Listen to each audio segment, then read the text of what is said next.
Testing, testing. Can you hear me? Can't hear me now?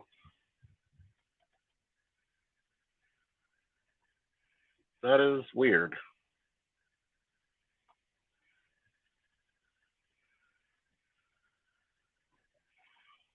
Oh yeah.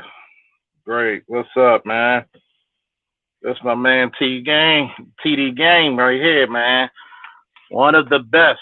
Probably can rival anybody playing Madden on YouTube. Hell, I'll even give him credit. He's probably better than me, and I'm nice. Thank you. Thank you for supporting. Man, what y'all need to do me a favor. Go subscribe to his channel. You're gonna have loads of fun. He's a fellow Ravens fan. He's immaculate on the sticks when it comes to Madden, man. Support this man. Nothing but a great supporter. Great. You're gonna have a lot of fun. You're gonna see his live streams when he goes live, trying to get that ring, trying to get that Super Bowl victory. Man, support another brother making some waves up in YouTube. Always like his content, man. How's everybody feeling? Give me a woo if you're in here. Tell them about it, Rick. Tell them, Slick Rick. Woo! Don't forget to subscribe to my boy TD Game.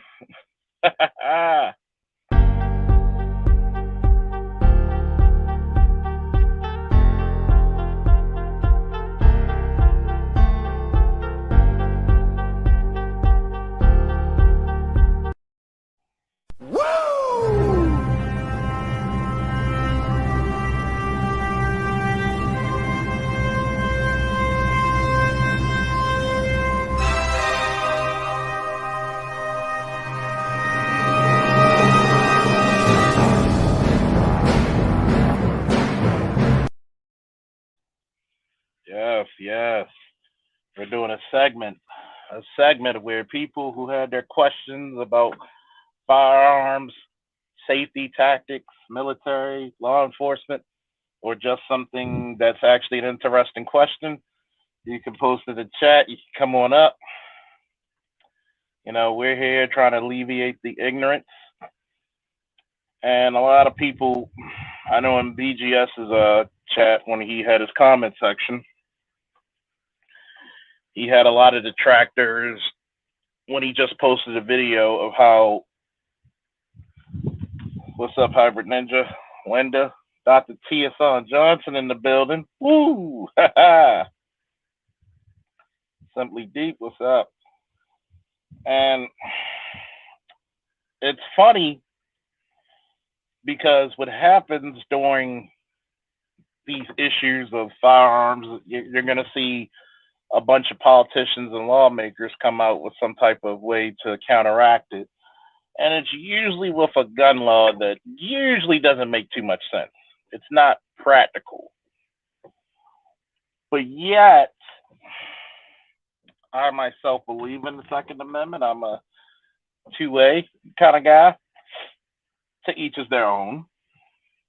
I'm not here to convince you that the gun, my Lord and Savior is Smith and Wesson. No, I'm not here for that. I'm here to dispute the facts over the bullshit.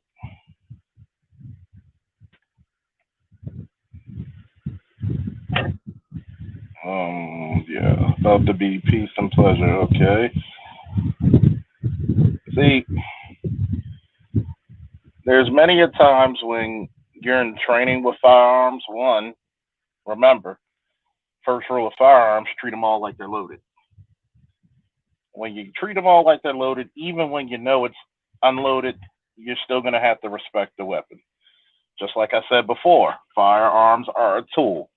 If you play with a hammer and you hit yourself in the foot with a hammer or put your hand on the table and strike it, you're going to do damage and possibly most likely break your hand. No different with a steak knife, no different than with a firearm. So, if anybody wants to, here's the link. If you have questions, if Dr. T's in the building, I wouldn't mind him asking a few questions because I know he's excellent with that. Some people want to know my background. Well, for those of you who are new to the channel, I am a veteran of Operation Iraqi Freedom. I was in Taji, Iraq at Camp Cook as a member of the QRF, Quick Reaction Force, tactical team. I did over in my first 6 months of my 18-month tour. I've actually had over 354 successful missions. How do we know they're successful? I'm here speaking to you. And we had even more than that as the months went on during that tour of duty. I have nearly 15 years with the Baltimore Police Department before leaving in December, where I was in the patrol of Northern District, handling everything from noise complaints, larceny from autos, destruction of property, shootings, robberies, homicides, you name it. That's patrol life. I'm not going to say I know everything, but I'm pretty knowledgeable. So we're going to start the segment. We're going to have people ask their questions, get some information out. And currently, I forgot to even state it. I am the CEO, the chief and commander of Black Lion Security Firm. Don't forget to support the GoFundMe to support not only putting myself through training, various different trainings for executive protection and high risk security, but also the young black men that I'm going to hire to take up the arms and take up the responsibility for protection of the black society. We're not just about black people. Oh, thank you very much. Thank you very much, man, for the Cash App support of Freeman's Journal. Thank you, man. Talk to him, baby. Talk to him. Talk to him, He-Man, for that support. By the power of Grayskull.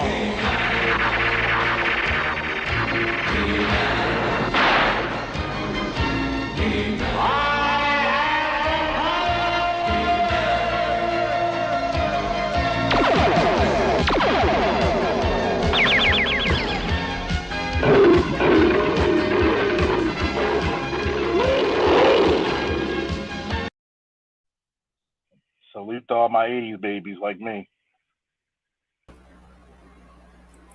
What's Hey, what's your name, up, sir? With the cell picture? Hey, my name's Adam. Adam.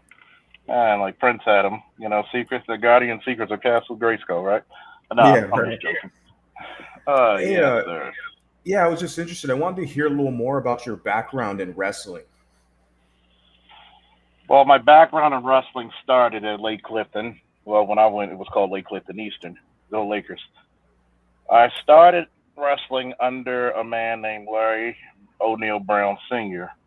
The first time I tried out for the team, we had to do tryouts on the grass. It toughens you up in a way, if you get what I mean. It'll screw up your knees, though, right? Oh, no, my knee's still good relatively, but Yeah. It was a tough because he actually hit me with a throw and knocked me out. And when I came to, I was like, yeah, I want to do this. So the months go by, I train up and get to my first match. It was against an experienced guy, at least about 1 to 2 years. So I was winning the match 4-0. Next thing you know, I did the no-no in wrestling, which is, fall on your back, and the guy just took advantage and pinned me. I could have went through, the whole, oh, woe is me, maybe this ain't for me, but something clicked in me and made me that much more dedicated and hungry.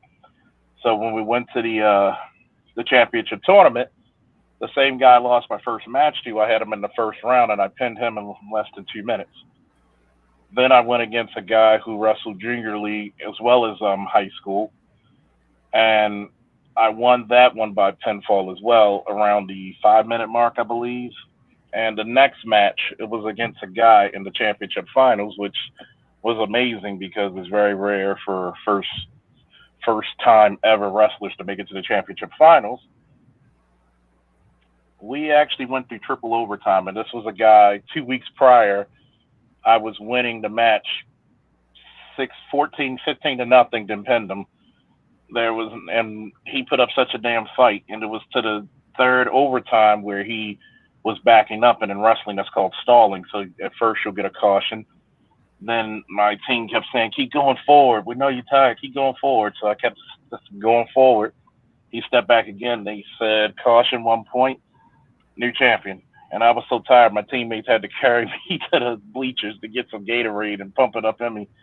But that's pretty much the start of my wrestling career. And I've also been coaching for over 20 years. So I have multiple championships as a competitor and as a coach through the individual wrestlers I've coached through the years. Nice. And that's all in the Baltimore area, right? Baltimore area. And I forgot that I was invited to a tournament in Germany when I was around, 16, and I won a bronze medal in freestyle wrestling over there in the tournament. Okay, so freestyle for sure. Now, in your perspective, what do you think's more effective? Freestyling / Greco-Roman wrestling or Brazilian Jiu-Jitsu?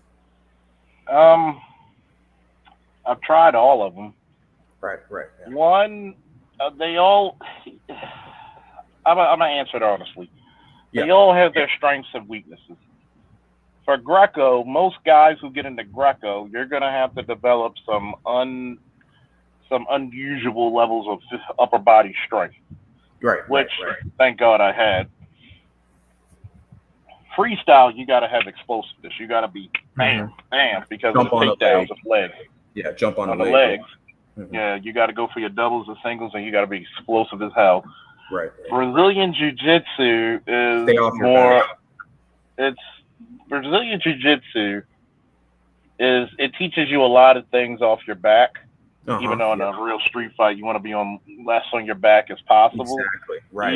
Even as a police officer, if I ever got in, for all intents and purposes, hand to hand, or as we call it in the business, hand to hand combat situations. Even if I'm on my back, I don't want to be there, and if I can't get up, I'm going to take whatever I could get a hold of, rip, tear, or break. Mm-hmm. Yep. And that's because your life's on the line at that point. But the effectiveness, I think that most, in my humble opinion, I'll even take it to a law enforcement military aspect. I think that every officer should learn basic boxing, basic wrestling, and basic ground fighting. Mm-hmm. Because one, it makes you very tactically proficient, and you would cut down. It would give you enough confidence so you don't always have to go to the gun, even though there's some situations the gun's coming out above all. But just in case this guy's trying to overpower you,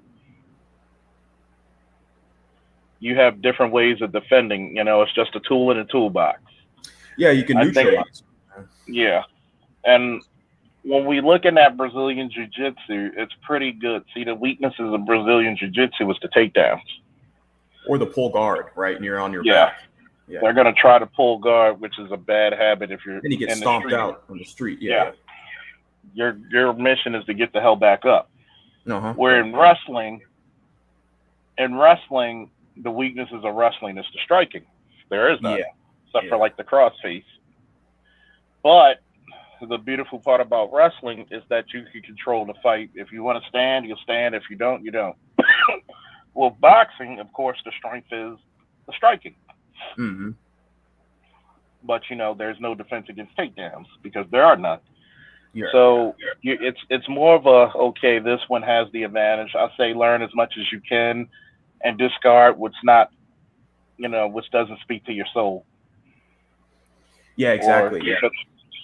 Because I don't expect a guy who's 6'10" to be trying to hit shoulder throws as much as a guy who's 5'5". The leverage is different. So for example, when I was coaching on Blake Clifton, a lot of teams you face, both city and county, have a style. By the time I see your third wrestler, I already know what all the rest of your wrestlers know because they're going to all hit the same move. The advantage what we had was I'm going to teach you to wrestle toward your body type, your temperament, your speed, and your strength, and your intelligence. So one guy he might go for arm drags, the other guy goes for double legs, Hmm. another guy goes for an outside single, another guy's going for an ankle pick, another guy's going for a bear hug. So you can't guess what's coming up. You can't. It's hard to think of counters because nobody wrestles the same on our team. So I always say, be a decent, know how to throw hands because a lot of people don't know how to actually put their hips into the punch. And Yeah, as you with see in leverage. street fights, it's a lot of arm punches, which really don't hurt unless you Swing. really open. Unless you really open your chin, they don't really hurt. They just look wild. And sometimes you got to know how to like keep a guy from trying to take you down because let's say you get a couple of good strikes, a person's first reaction is to grab you. And And So, swing. those kind of punches are not technically sound either. oh no, not even close. So once you get to the ground, you throw the How ground you with doing, either a Charles? hold or hey, what's up, Snowman? You can get to the ground with a hold or a lock. And in Um, Brazilian Jiu Jitsu, you can actually take a person down, put them in a Kimura, which I've done I several like that. times. Yeah, me. Yeah, it's my And go-to. Yeah. it's funny because if they actually did it, I understand the reasons why most if not by now every department chokeholds are illegal. But it's funny if you actually know how to actually do a sleeper hold compared to a chokehold, which is usually your forearm yeah. against the Adam's apple Right. versus a sleeper or rear or a true rear naked choke where you're pressing your The carotid. forearm or your bicep against the carotid. Yeah, yeah, yeah. It's actually a much safer way. You know, the guy goes to sleep, he wakes up as soon as you release pressure. Yeah, because I understand people don't train like they used to, and not all soldiers and cops are equal. So I understand. What I wanted to add, what I like about the I Kimura, because Charles, I that's have a request. Huh? I Go have ahead, a Snowman. request, Dr. Charles. What's that? Is there a way we can move the time up tomorrow if we're still scheduled? Because I'm in the hospital right now, and my wife Oh, okay. works tomorrow until 5, and I'll have the I'll have the space I need. And I had a setback this weekend because my blood pressure was still acting stupid. So they got Hmm. me resting. They got me on a blood pressure med. It's only half a pill, so I can get up and I can start walking again. Oh man. Hopefully you get better soon, man. yeah, get better Hopefully you soon. get Man, better. you know what I've been able to do the last couple of days voluntarily? Eat, What's that? eat. Mm. That's the main thing. It's like you need your strength, you need your nourishment, you need your supplementation. Yeah, You gotta get that. and You they're gotta get they're that they're in. doing this for me. They're doing this for me here in Columbus. My wife's encouraged, and I have a second request as well. Yes, sir. Within your firm, do you know someone that can repair credit? I'm all off topic. Forgive me to the folks in the I could chat and probably, to I can probably, I'll probably look in my resources and I'll check with somebody who's pretty good with okay, credit, and I'll link them to you immediately. Yeah. On that note, okay, I can add in because real. Hold on, bro. Wait, we got a Go ahead. real deal financial. He can help with that as well if you want to hit him up. He's got a channel here on YouTube. He's in this space as well. Real deal financial. okay, He helps with credit repair and stuff like okay. that. So yeah, check that cat out. Real deal I financial. I make the I make the request.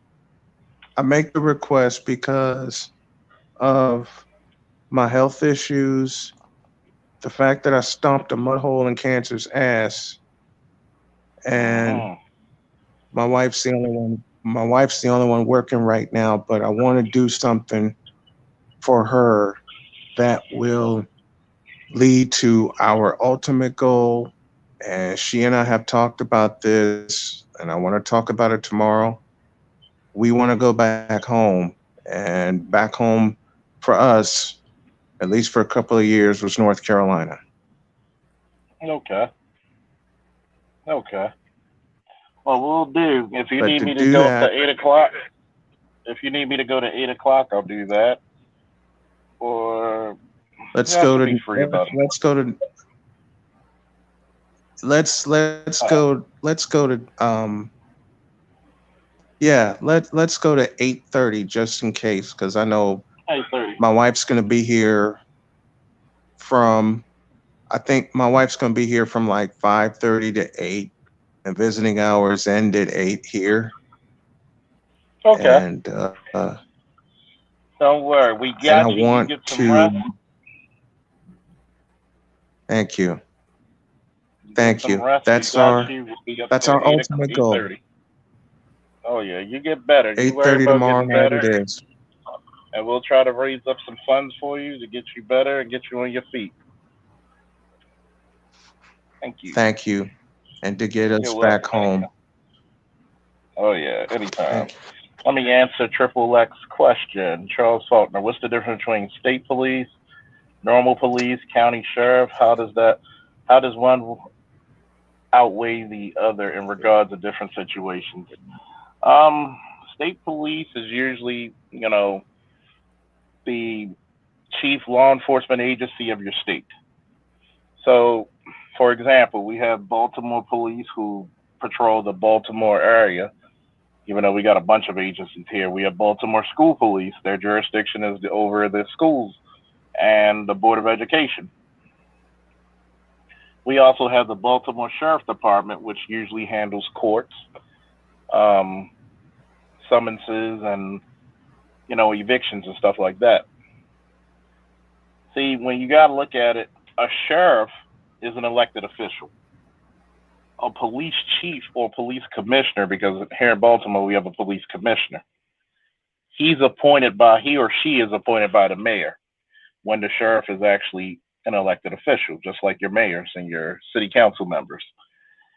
They really don't outweigh like Baltimore City Sheriff, like the Baltimore Sheriff Department and the Baltimore Police Department. They wear different uniforms. Ours was it's navy blue compared to the sheriff who wear black. I mean, excuse me, tan pant. Like what is it? No, no, no. It's a tan shirt with brown pants.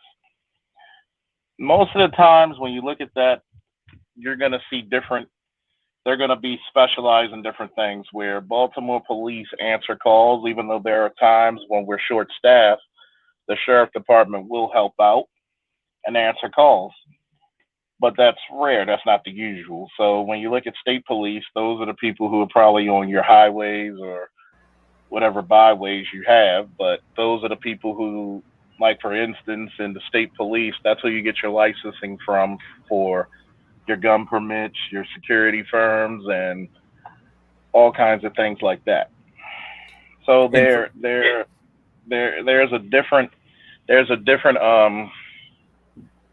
jurisdiction and function for each one. Just like you have Baltimore Baltimore Parks and Recreations, like the park police, basically for Baltimore City. See, the park police, if they have a wounded animal like a deer who was hit by a car, they don't have to ask a supervisor to basically put it out of his misery, shoot it and put it out of his misery. And the city police, we would have to. And most times, if you ask, they're going to send those guys out anyway. But it's always going to be jurisdiction. Like, for example, the FBI will be a federal law enforcement agency, and that's where all law enforcement agencies in the country will send their stats, and that's where you get all the statistics from. Crime around the country, if it's going up or it's going down. So it's different. You're not going to see too many. You're not going to see FBI agents, writing up burglary reports. That's not their function. But there's times when I had to work with the FBI when they were going to do a raid on somebody who was doing credit card scams, and they had like thousands upon thousands of fake credit cards, and they were getting numbers off of people, and they found drugs because they're not knowledgeable about drugs. I had to teach them about what's the different drugs and what type of drug it's suspected to be. So it's all fun and good. Hopefully, I answered your question. Yeah, and then Go so ahead. like for a state police, they'd be classified as a trooper, correct? Yes, I mean they'll. It depends on the state what they want to call them. Like you have the Texas Rangers, you have the Maryland Oh, right. State Police. They call them troopers. I know Pennsylvania calls them state troopers. We call them state troopers. They Yeah, also Texas. go by, I mean, MSP, which goes by, Maryland State Police. But most times you do call most state guys troopers unless they have a distinctive name or something like that. Did you like that show with Chuck Norris, the Texas Ranger? Were you a fan Oh of that yeah, who show? did? Who Yeah, everyone didn't? liked. Everybody, Yeah, everybody, and their everyone. grandmother liked it, especially their grandmothers. Oh, and then also, I just had a quick question on as far as jurisdiction. So now, say a sheriff, an elected, county sheriff, do they have arresting powers to essentially arrest anybody, like even elected officials per se? Um, for the sheriff, usually you want your sheriff to be a former law enforcement officer, but you can be elective sheriff and never had police experience in your life because it's an elected official. So most times the deputies are going to do the work there, and all the supervisors are going to do the work. But usually, if he's a law enforcement officer, he'll have powers of arrest. But because, like for example, in the Maryland Constitution, you have to have sheriffs in every county in Maryland, even Baltimore City, which is its own entity. So that being said, if the sheriff of Baltimore wanted all police to be sheriffs, he actually has the state constitutional authority to do so. He's not going to do so because that would be too much on his plate, and he's making too much damn money for him to deal with shit that Baltimore City has to deal with, and he likes to be controversy free. Definitely. Let me see. Next question, Charles. I tried to get into Cincinnati PD, Charlotte, Atlanta back in 2014, 20 to 2018. I passed background checks, oral boards, PT, everything. I never made the final cut. I'm 36 years old. Any advice? One, I would find out what kept you from getting in those organizations, and two, if you're passing all that shit, I really think it's make sure you go into your records and go down and get your federal and state background check and make sure you don't owe anything. Make sure your credit's pretty cool. Doesn't have to be, immaculate, but at least cool. Make sure that there's nothing in your file or anything legal pending or anything like child support, court, or anything that's blocking you. But I would also call them to see. Right now, I think you'll probably make it because they're a little bit lenient because of the need. So I would give it a try. Make sure you're still in good shape. Stay positive. Stay focused on the goal, and realize that you're probably going to be in the class with majority of 20-year-olds. There's going to be some guys 30 something or 40, and those 20-year-olds are going to lean on you because of your life experiences once you make it to the academy. So keep a positive head. Try to get some information to see what was keeping you out, and have it by there. If there's anything that you need, my email address is in the ticker. What's up, Nino? Hey man, this is a great discussion. I will also wanted to hey to the brother on the panel. I don't know who you are, but I'm Quacky. Uh, but anyway, I want to step chime in on what could have you know led him to not be a candidate or whatever. But the thing is, sometimes when you go for these jobs, you may be a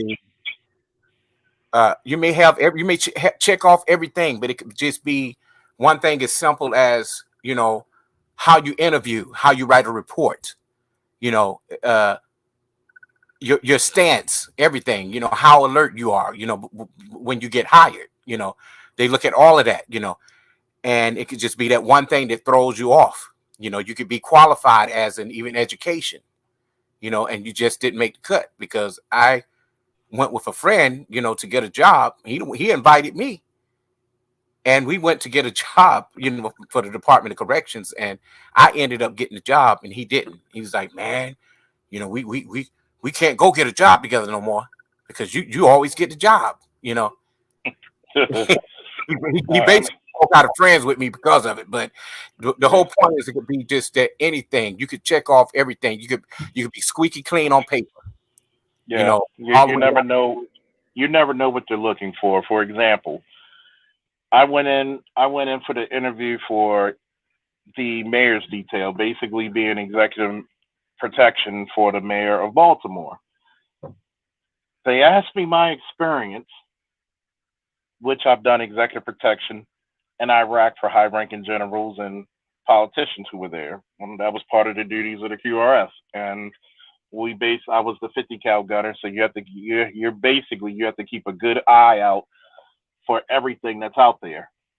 So the guy laid it on me honest. He said, "Dude, you if it was up to me, we want you, but they want a woman. My boss wants a woman, and guess who they hired? They hired a woman to be executive. They didn't really care which your credentials were, even if your credentials are immaculate. If they want a woman, they'll get them. If they want a guy, a Hispanic guy, because they want to seem quote unquote diverse, they'll get them. And just to say this for RM, that's not necessarily true all the time because back in the day, Baltimore police started the state police for Maryland. And at one time, Baltimore police had state jurisdiction. See, a lot of people change it because one, a lot of departments don't want to overlap. People don't want to answer this call and all this other shit. There's a lot of bureaucracy and red tape and shit like that. Like, And for example, you have the sheriff department in Baltimore who can make arrests in Baltimore. So can the school police in Baltimore, and the Baltimore Police Department can make arrests. Hell, we all go to the same academy. Like, so school police, as a matter of fact, we even have school police, Annapolis Sheriff, Baltimore School, Baltimore Public School Police, Annapolis. Who else? It's another one. I can't think of it at a time. We do all the they go to our academy. So it depends on the state, the jurisdiction, because a lot of states, the further you go out west, everything's so spread apart that you have local law enforcement who doesn't go through as extensive as a program as, let's say, New York City or Baltimore City, and their knowledge will be a little lacking sometimes. but you But know go what? ahead, Nina. You know what makes you the same is when you are mandated by the state, uh, Hmm. mandated and have taken the basic law enforcement training. You've been through jail school, police academy, even correction school. You have somewhat of the same powers.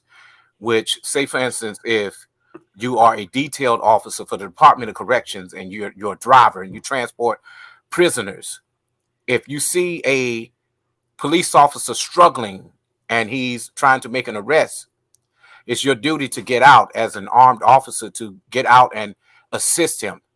And you can hold him with the police officer until they get more backup. So that's that one thing that most officers have, in common.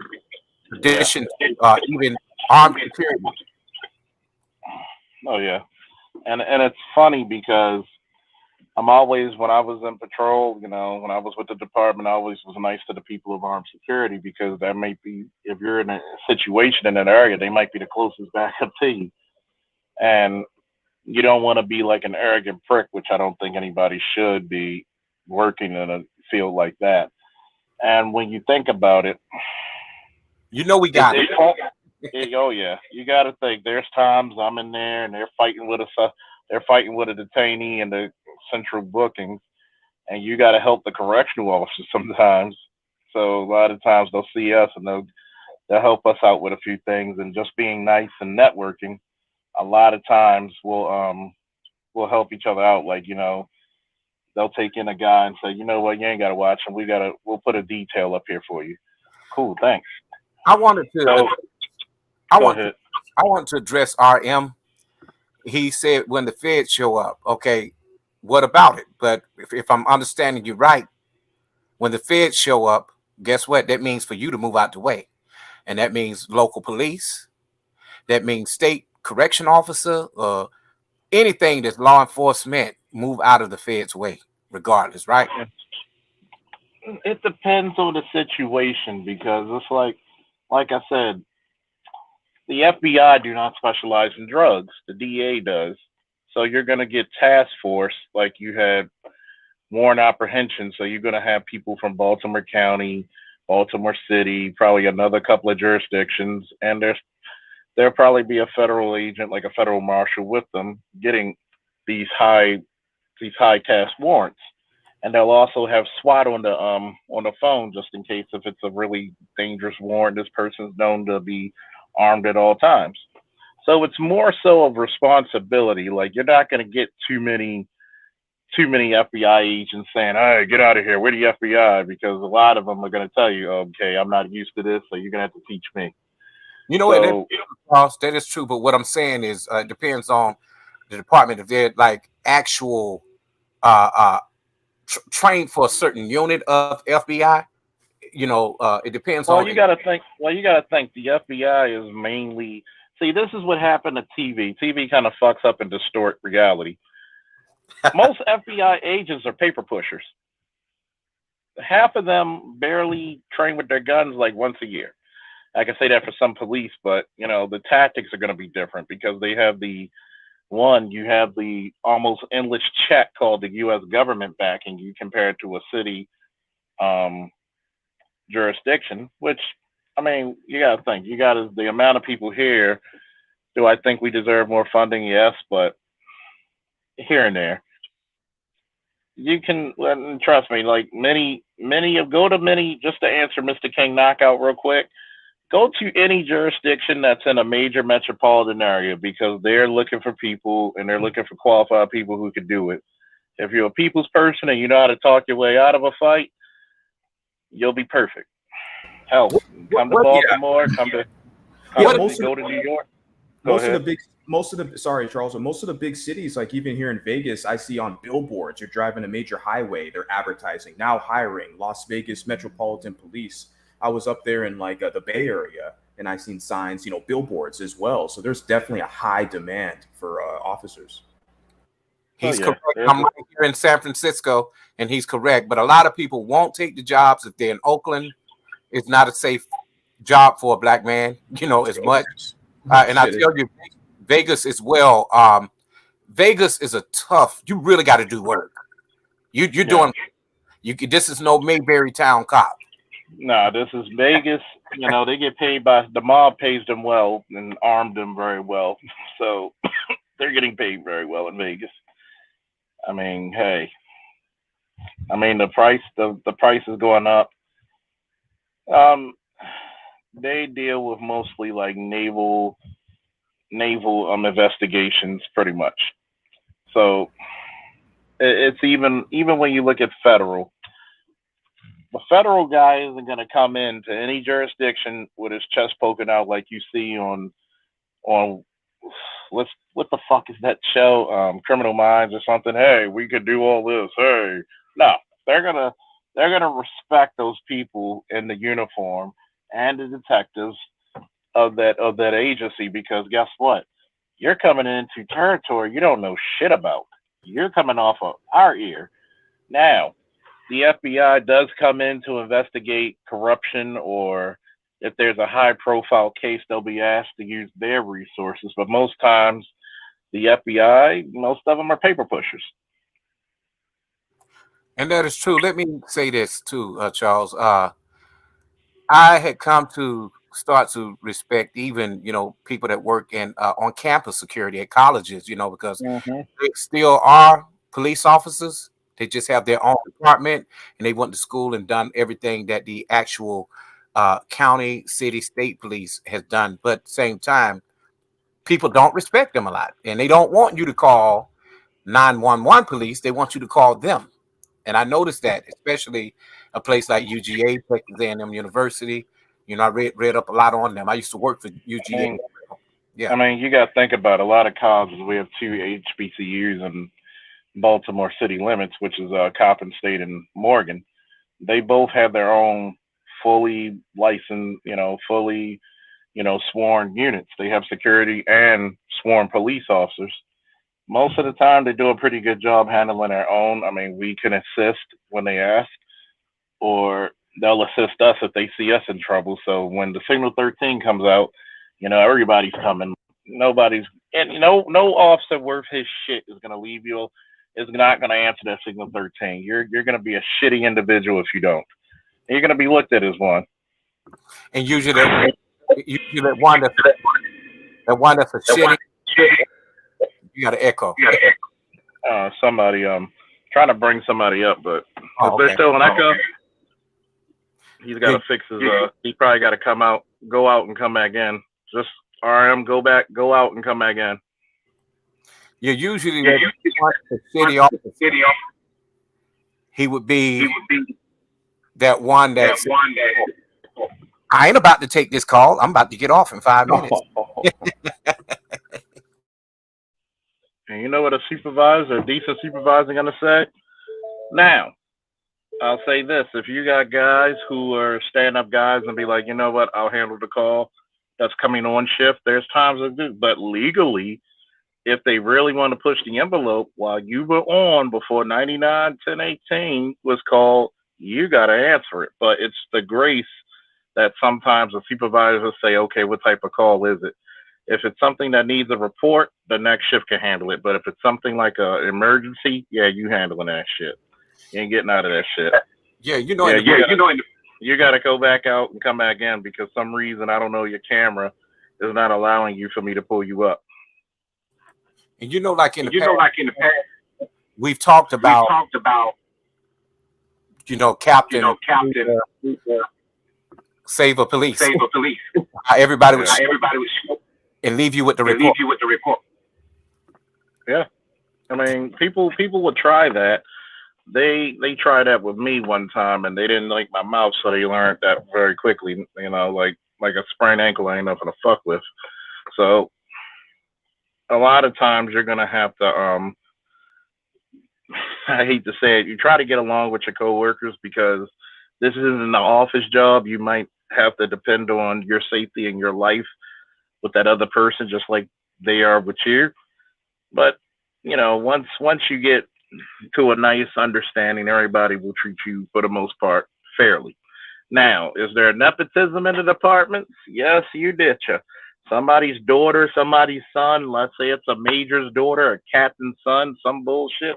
Yeah, they're gonna look out. So that means you need to hurry up and network and get rank your damn self so you don't have to be subjected to that bullshit.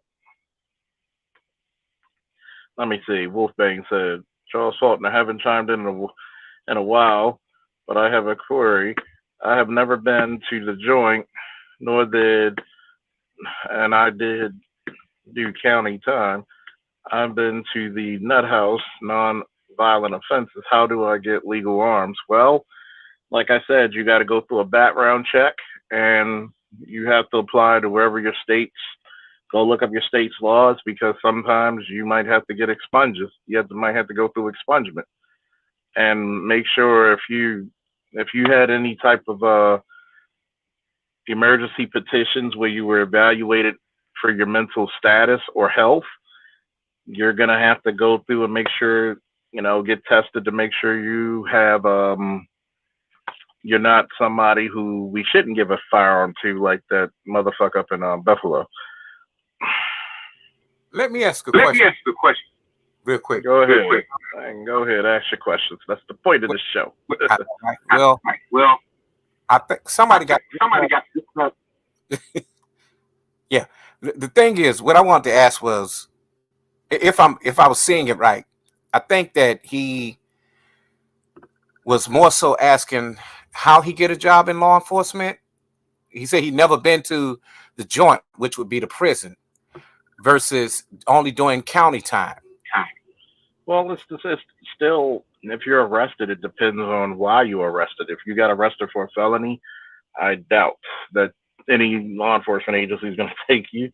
But you could be arrested. Like, for example, I've been arrested on failure to appear. So I was in Iraq. I didn't know I had court, and I gave them my orders. So when they were going to put a warrant out on me again, they apologized and said, "Hey, we didn't know." And I said, "Okay, why don't we set up another date?" So what happened was they were going to put another warrant out, and my father had to go on my behalf because I was in the war zone. So they were like, "Why do y'all keep bothering?" He was like, "Why do you keep bothering my son? He's fighting for his country right now as we speak, and here's his orders." And they were like, the assistant state's attorney looked at the judge looked at him, and everybody you could hear people in the court. Usually you can't talk in the court. He was saying, like, people were like, "Come on, man, that's messed up." And the judge was like, "Tell your son thank him for his service, and we apologize, and case dismissed." Yeah, it's really crazy. Yeah, I think that. Oh, the super chat. Shout out to Cleveland. Talk to them all, Mike. Nice. I think the cat. Now for a lesson. You may have heard these words before, but I'll teach you what they really mean. Go beyond. Plus.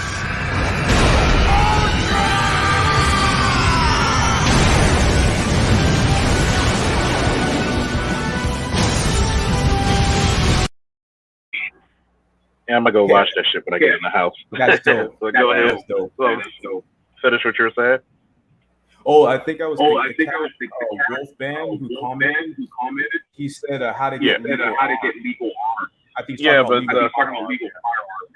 that's what I was saying, because if you're saying you've been arrested, it depends on what you've been arrested for. Because domestic violence, you'll be automatically disqualified, even though domestic violence is a misdemeanor, but they treat it like a felony because the propensity of it. If you've been in a mental institution for X amount of time, they'll probably disqualify you. Yeah. On that note, I'm from California, and I've been to a mental institution. And before I left the institution, they forced me to sign a waiver saying I couldn't purchase a firearm for an extended period of time. I don't know how effective it was, because obviously I have guns. So I went through the whole process, and California. I'm surprised they didn't come at you like that, because a lot of times they get real hefty. But unless you had some type of evaluation and say, you know what, that was just one moment in time, I'm fine, I'm sane now, and blah blah blah. I was a minor. Yeah, compared to a minor, to an adult who didn't cause any crimes, and you're more in control of yourself. There's exceptions to the rule, but they never make a rule to the exception. Hey.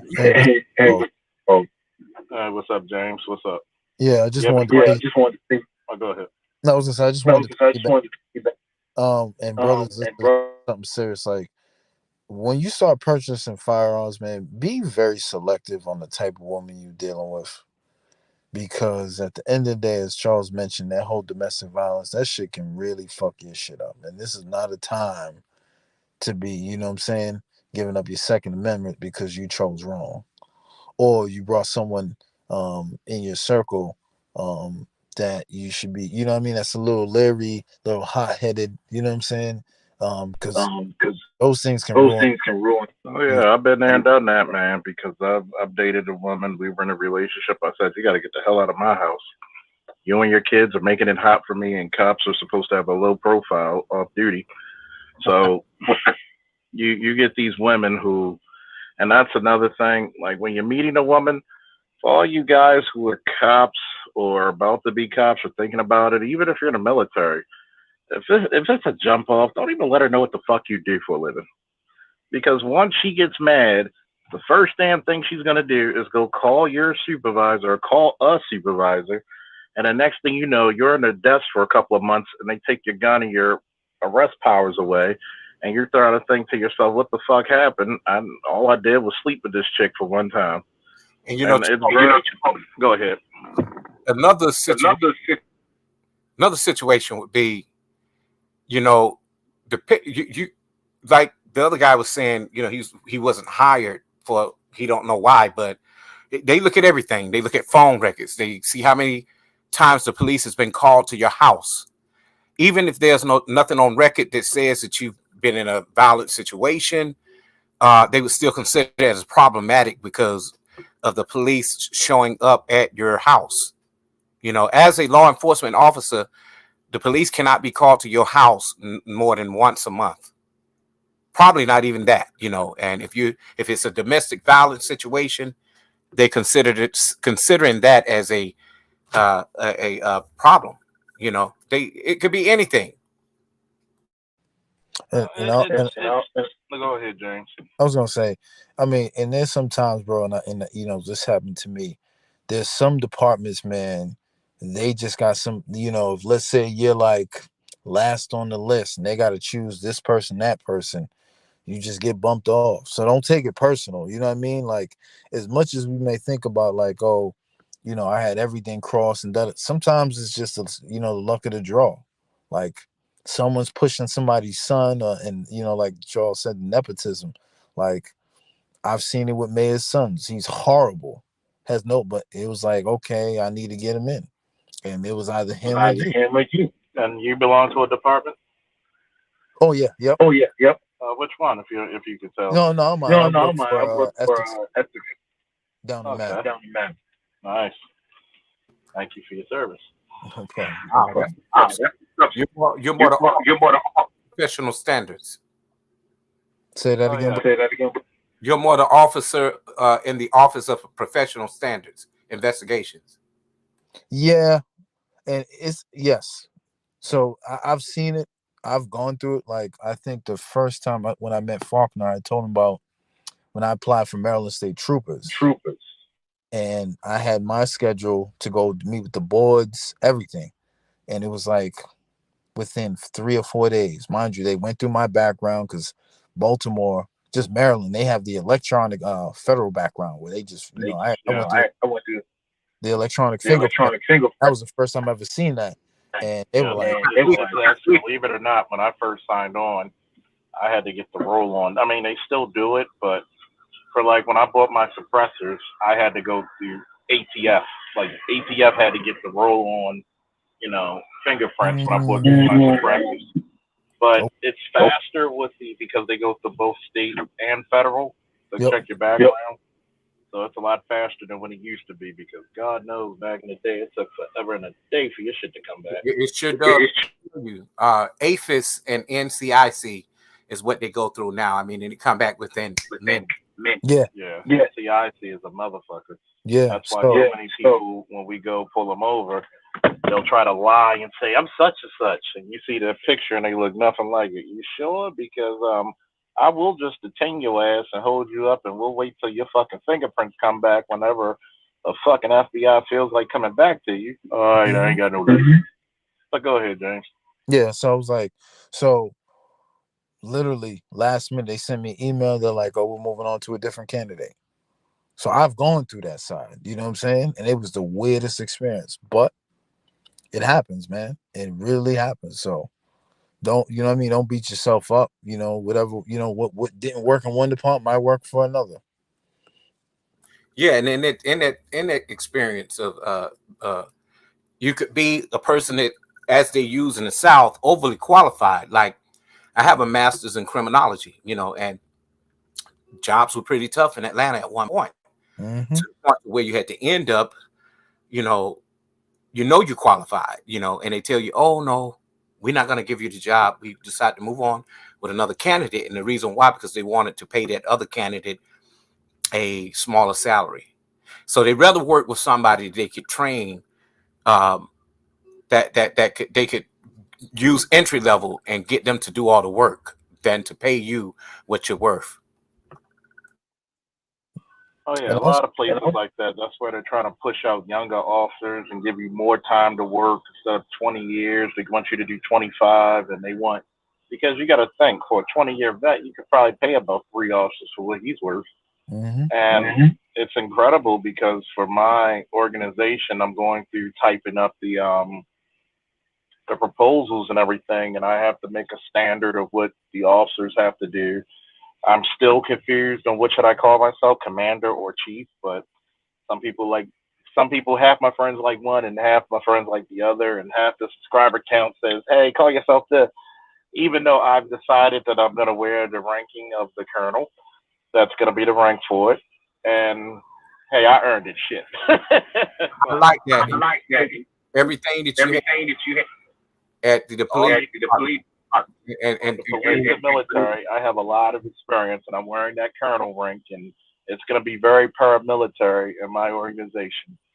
And there's going to be preferential treatment to people who were in the police departments or law enforcement or military, because one, you're gonna be, you're a representation of me, so your uniform must be neat at all times.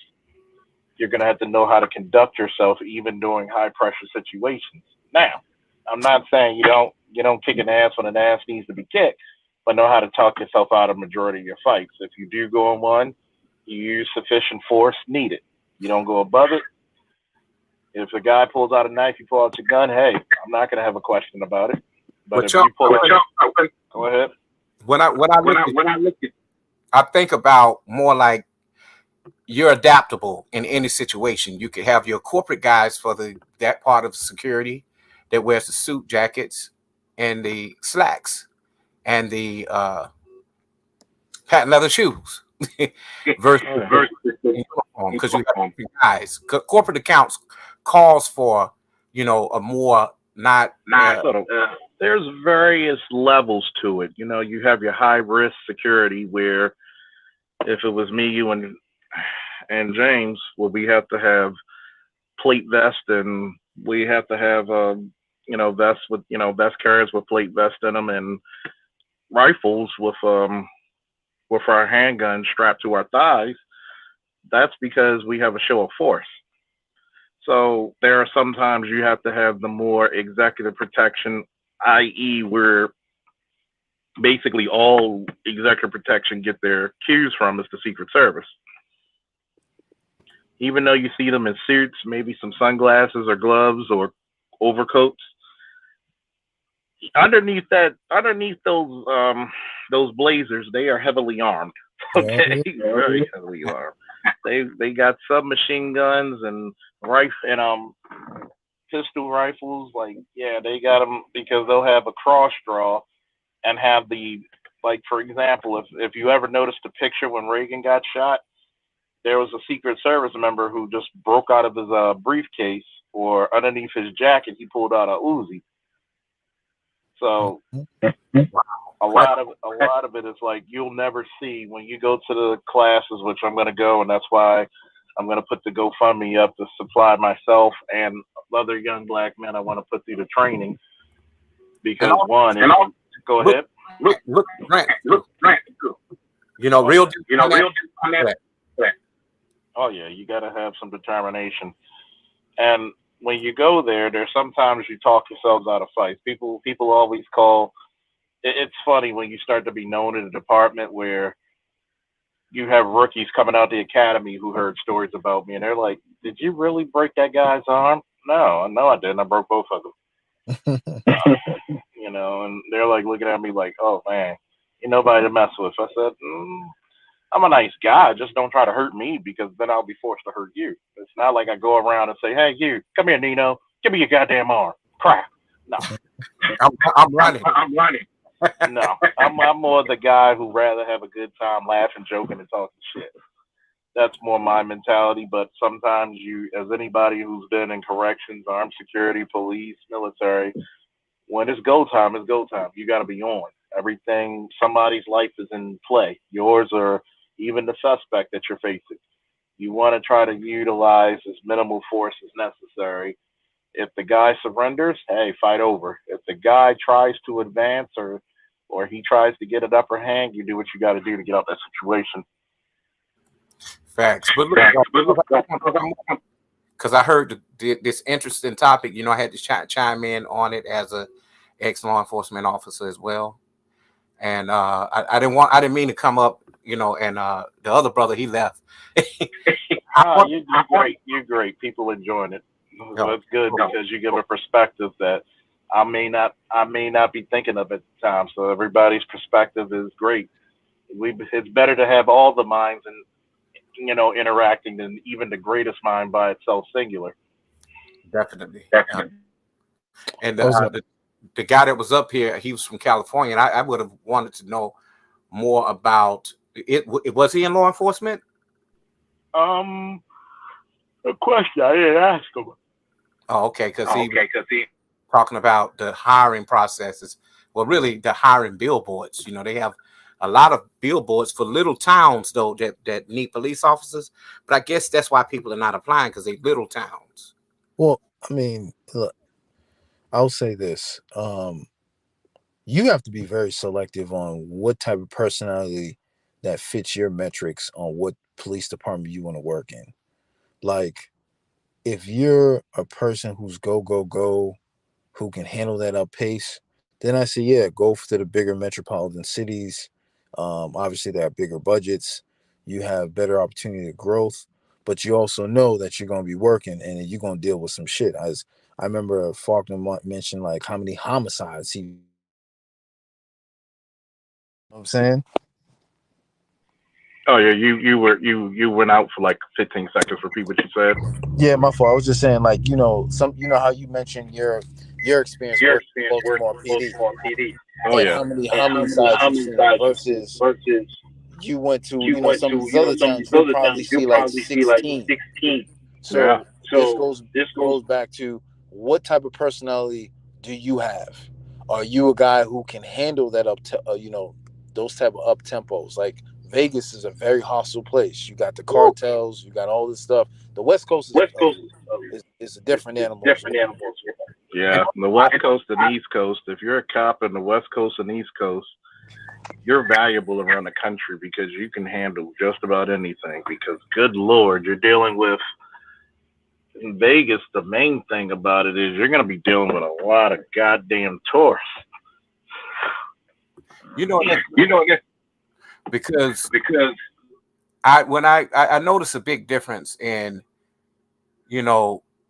the good old boys in the South when they take the jobs, mainly white boys. They don't really know how to, and I'm not trying to be prejudiced or anything, but they don't know how to deal with certain issues and certain situations. And I think if they ran with a cop like yourself, Charles, and see how you interact with people, it would give them a different perspective on how to deal with people. And most of the time, as you said, these guys that get these jobs, they were grandfathered in, and they really don't have any kind of skill set in how to deal with people that are different from them.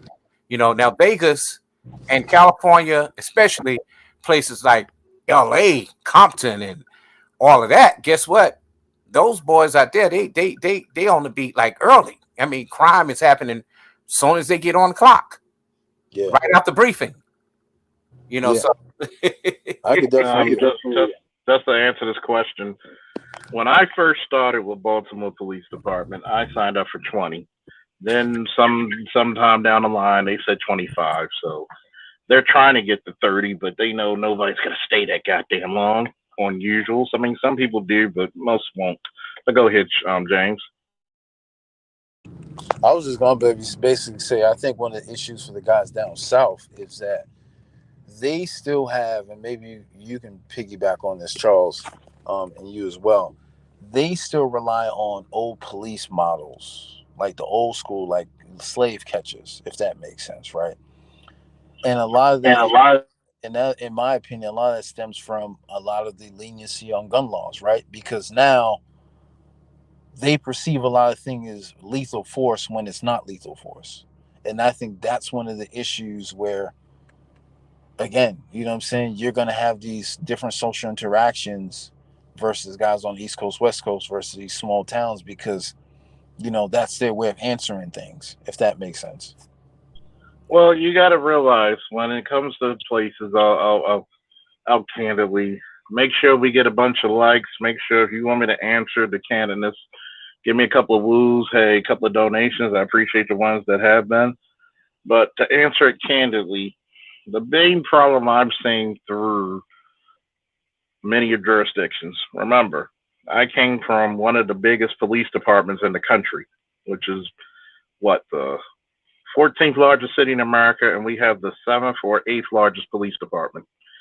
So that being said, we're gonna handle shit that most other places do not have.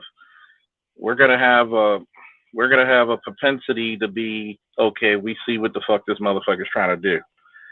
Now, those smaller agencies like those, Mayberry, West Bumfuck towns, they're not gonna have the same level of training.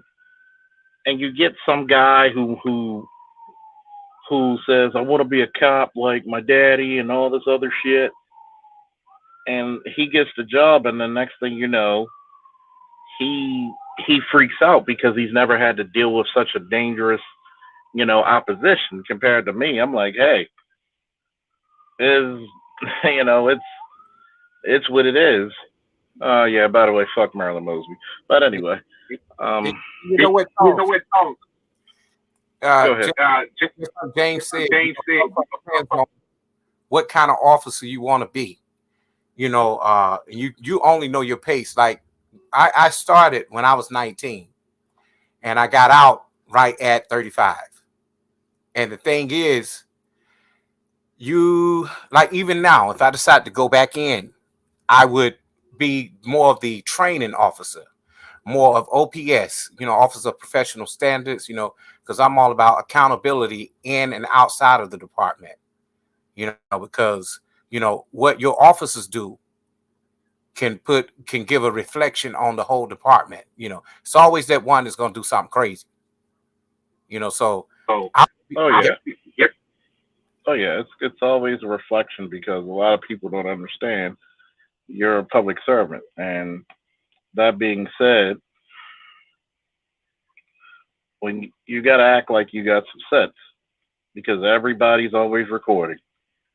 Unfortunately, that's how the world works. You don't make the rules. Now, we'll do it.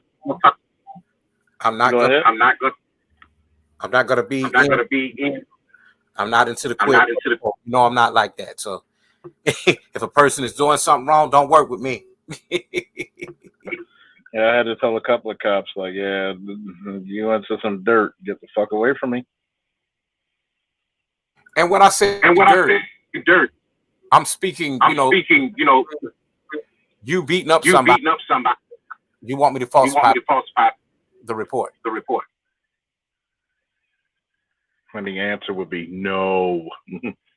No, fuck you, no. Don't do dirty shit. Don't do dirty shit. And a lot of these guys out here would do this shit and think that, oh, it's okay, such and such not going to tell on me. I said, people don't want to lose their careers. People don't want to go to jail for you. So when people will be like, well, they're going to lie for their guys, and I said, if he found out the lie, he's going to go to jail before that other guy does, because that's an integrity issue. So what we have is every officer perfect? No, not all officer has the same training mentality.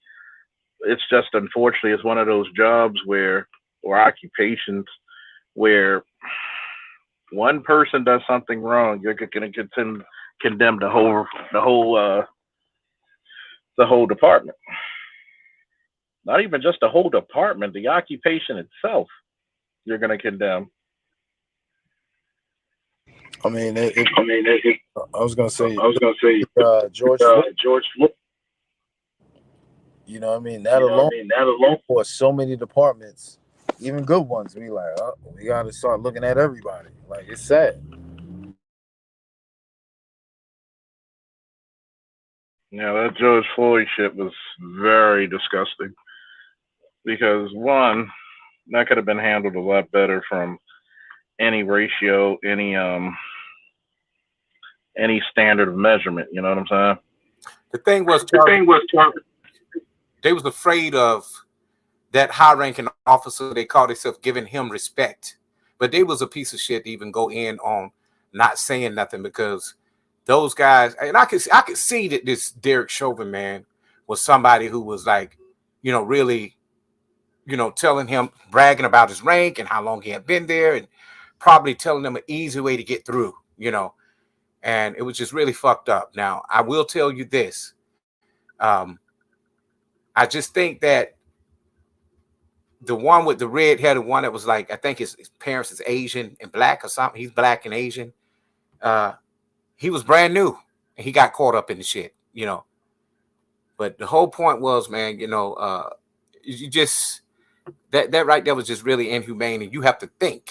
And now they're asking other officers, when they see an officer involved in that type of situation, you detain him.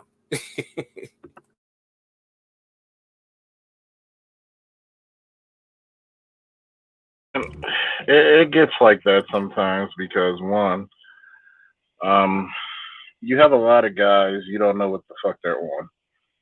Unfortunately, it's gonna be the guy, Chauvin. He wasn't really ranking of anything. The fucked up part about it, he just was there for a minute. So a lot of the mentality and the old school bullshit that he was on was actually some old shit that need not to be done. It's very disgusting because all you had to do was play the game. If he says he's hurt, go call the medic. What is it going to cost you? Go call the medic. So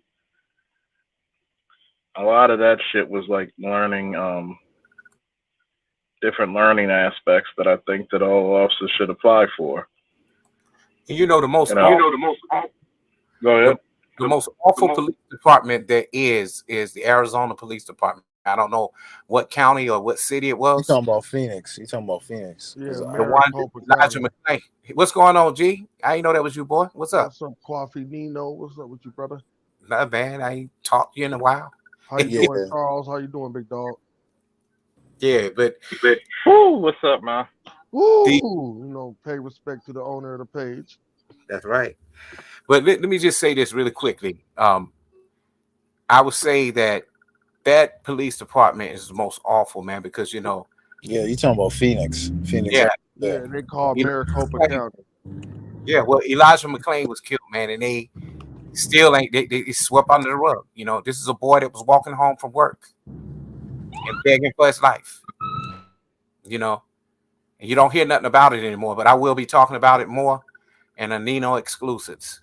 Hold on, you talking about the case in Colorado, or because there was another kid that Colorado, that's right. No, yeah, it was Colorado. That's the one that got stabbed with the tranquilizer by the paramedic, and the officers basically just pinned him down, which I don't even understand.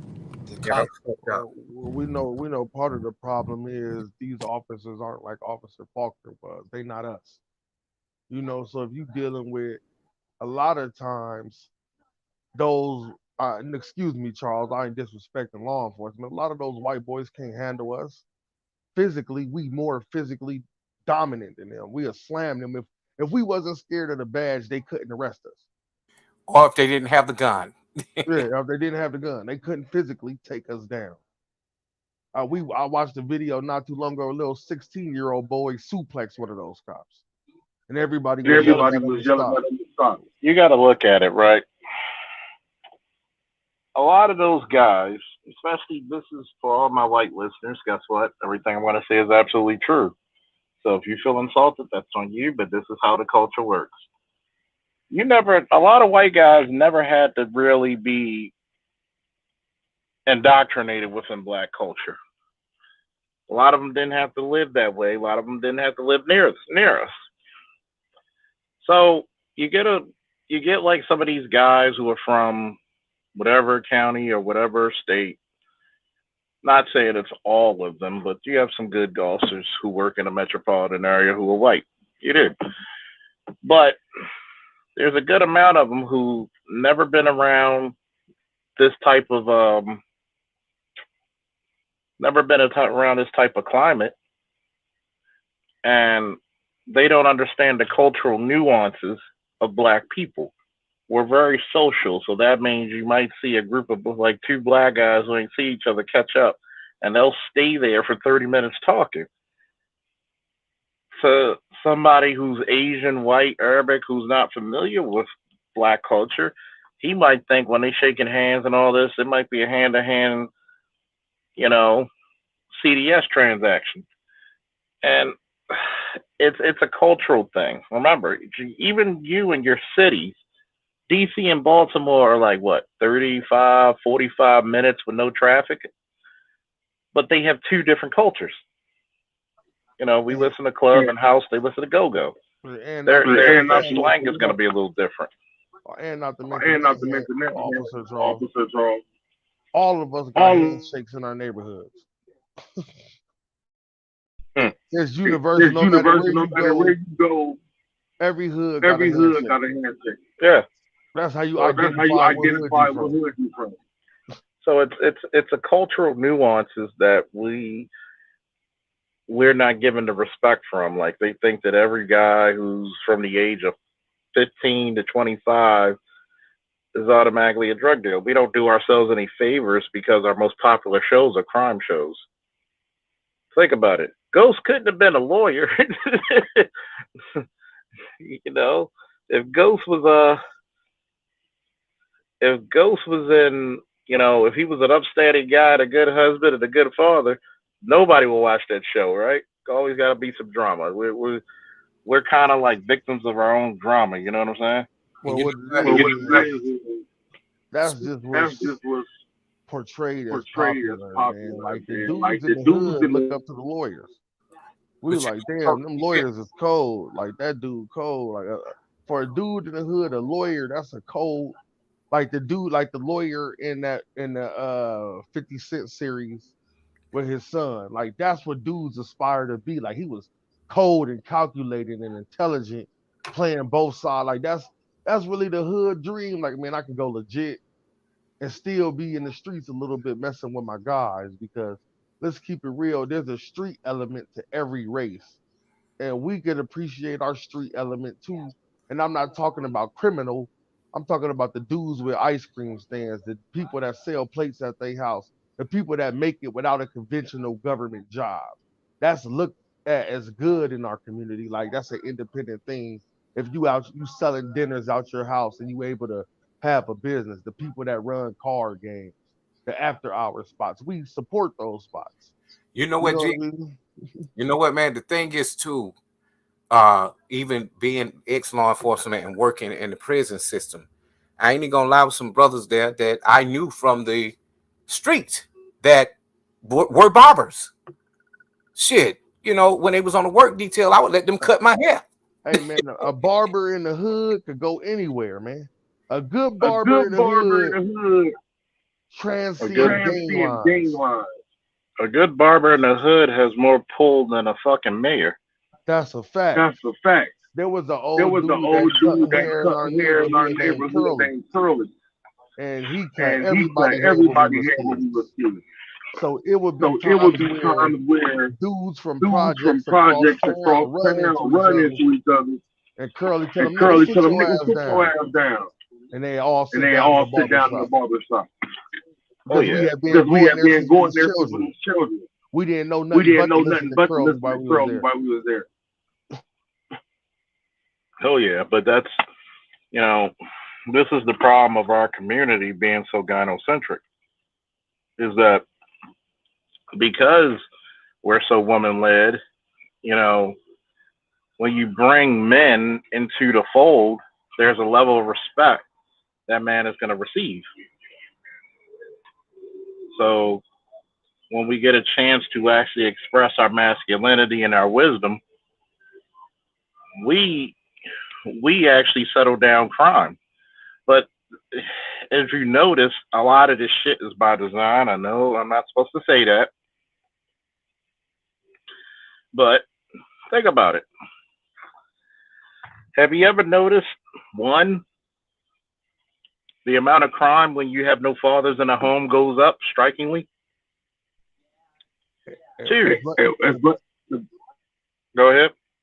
As much as we don't want to admit it, a lot of black women are criminal minded. They have vices. I'm gonna speak on my mother's passed away. But my mother had a lot of vices, and she would seek men out that could help her with her vices, and that's what's happening with a lot of black women. It's like black women like pookies. No, black women like men that'll indulge their vices. Well, you got to think they got to live vicariously through the men because women typically can't do that. They're not going to get that respect that a man's going to get running and gunning in the street. So it's not about him running and gunning. Like if this is a sister and she likes to party and do this, she wants to deal with a man that'll allow her to party and help her support her partner in habits. So a lot of black women smoke weed, drink, do cocaine. So that's the men that they seek out primarily, and they use the ones who can supply that shit. It's not even about them being a gangster. They just want to use him. And then when they get 40, they want to talk about looking for a good man.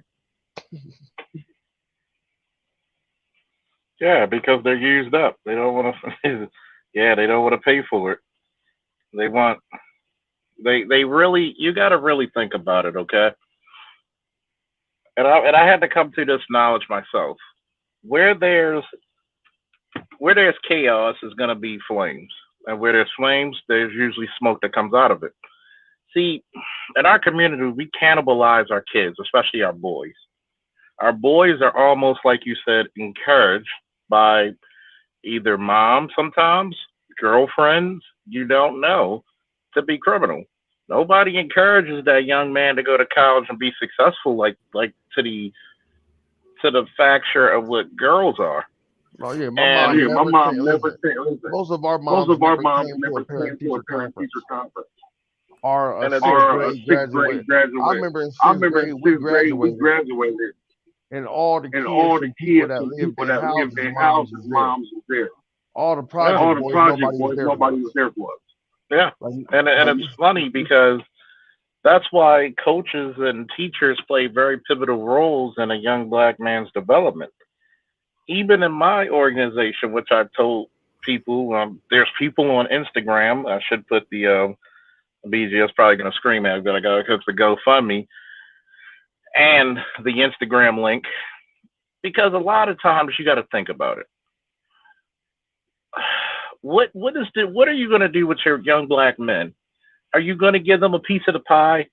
Because you got to think of it. In most of your cities, your urban cities, they're going to say, well, black young men from 14 to 25 are committing most of your crimes.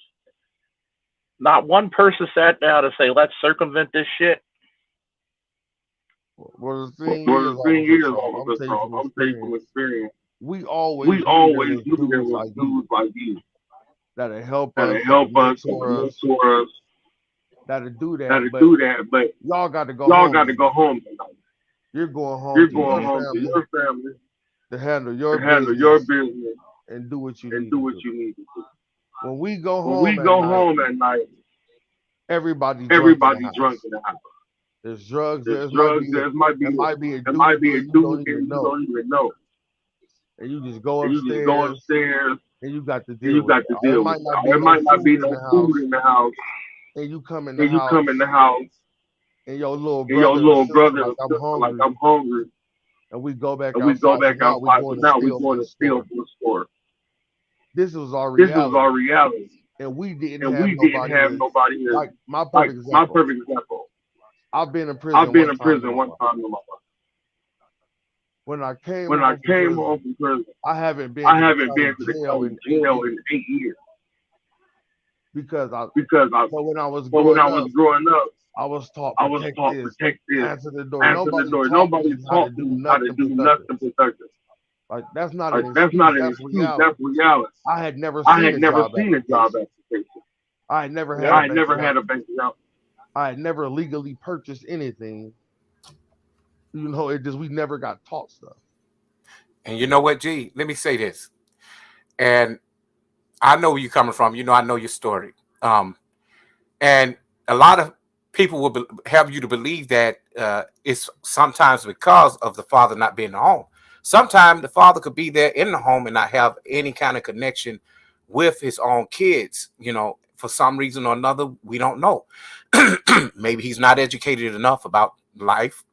Maybe he don't know how to be a father, but he was there, and like I've said time and time again, my nieces, my nephews, well, my nieces too, but my nephews mainly look up to me. They look up to me like, I'm their savior, Now, even their fathers look up to me as well, my brothers and my brother-in-laws, because they see where I've been in life, and they did not have the same opportunities. We all have choices, but they didn't have the same opportunities. So, yeah, sometimes, the father can be there and have Well, absolutely no, like your situation, your mom and father was there. yeah. But there's the situation is we talking about protection. It's hard to protect yourself without knowledge. That's like you could give a person a gun, but if you've never taught them how to operate the gun, what good is that going to do? We had stuff in our hands. We had things in our hands that we were trying to protect ourselves, but we didn't even understand what true protect. We didn't understand legally. Like nobody told us, "Hey, wait till you're 21 and get a gun, and then it'll be legal. You could go in the store and buy it." Because everybody around us was acting like it was a crime to have a firearm. You know what I mean? It was weird. Like it was a weird reality. I don't even like to talk about it because people think I'm lying. Well, you got to think about it, right? Because we look at the gun as masculinity, all through the terms of it's a masculine tool, just like a sword in medieval England and feudal Japan, just like a goddamn spear in the Zulu nation. So instead of actually somebody cultivating you and teaching you to respect it, because that weapon is a tool and it's basically an extension of your being. So a lot of us don't even understand that concept. So a wayward kid is going to do some wayward shit. So we got to realize something. The black boy is the only boy in America who's not allowed to be a child. He's not allowed to cry. He's not allowed to feel sad. He's not allowed to make a mistake. BGS showing a shout out to the master teacher in the building. BGS showed a video where it was a state's attorney prosecuting the case, and there was a white judge who had more feelings and mercy for that young man than she did. It's somebody in her own race. She was hell bent of seeing that motherfucker go to jail. She was hell bent with it. She was hell bent on seeing a young black man go to jail. And you know what's sad about it? She'll be the next motherfucker trying to look for a date because she's an assistant state's attorney. And she'll be like, well, I can't find any men on my level. Yeah, you're too busy trying to imprison them.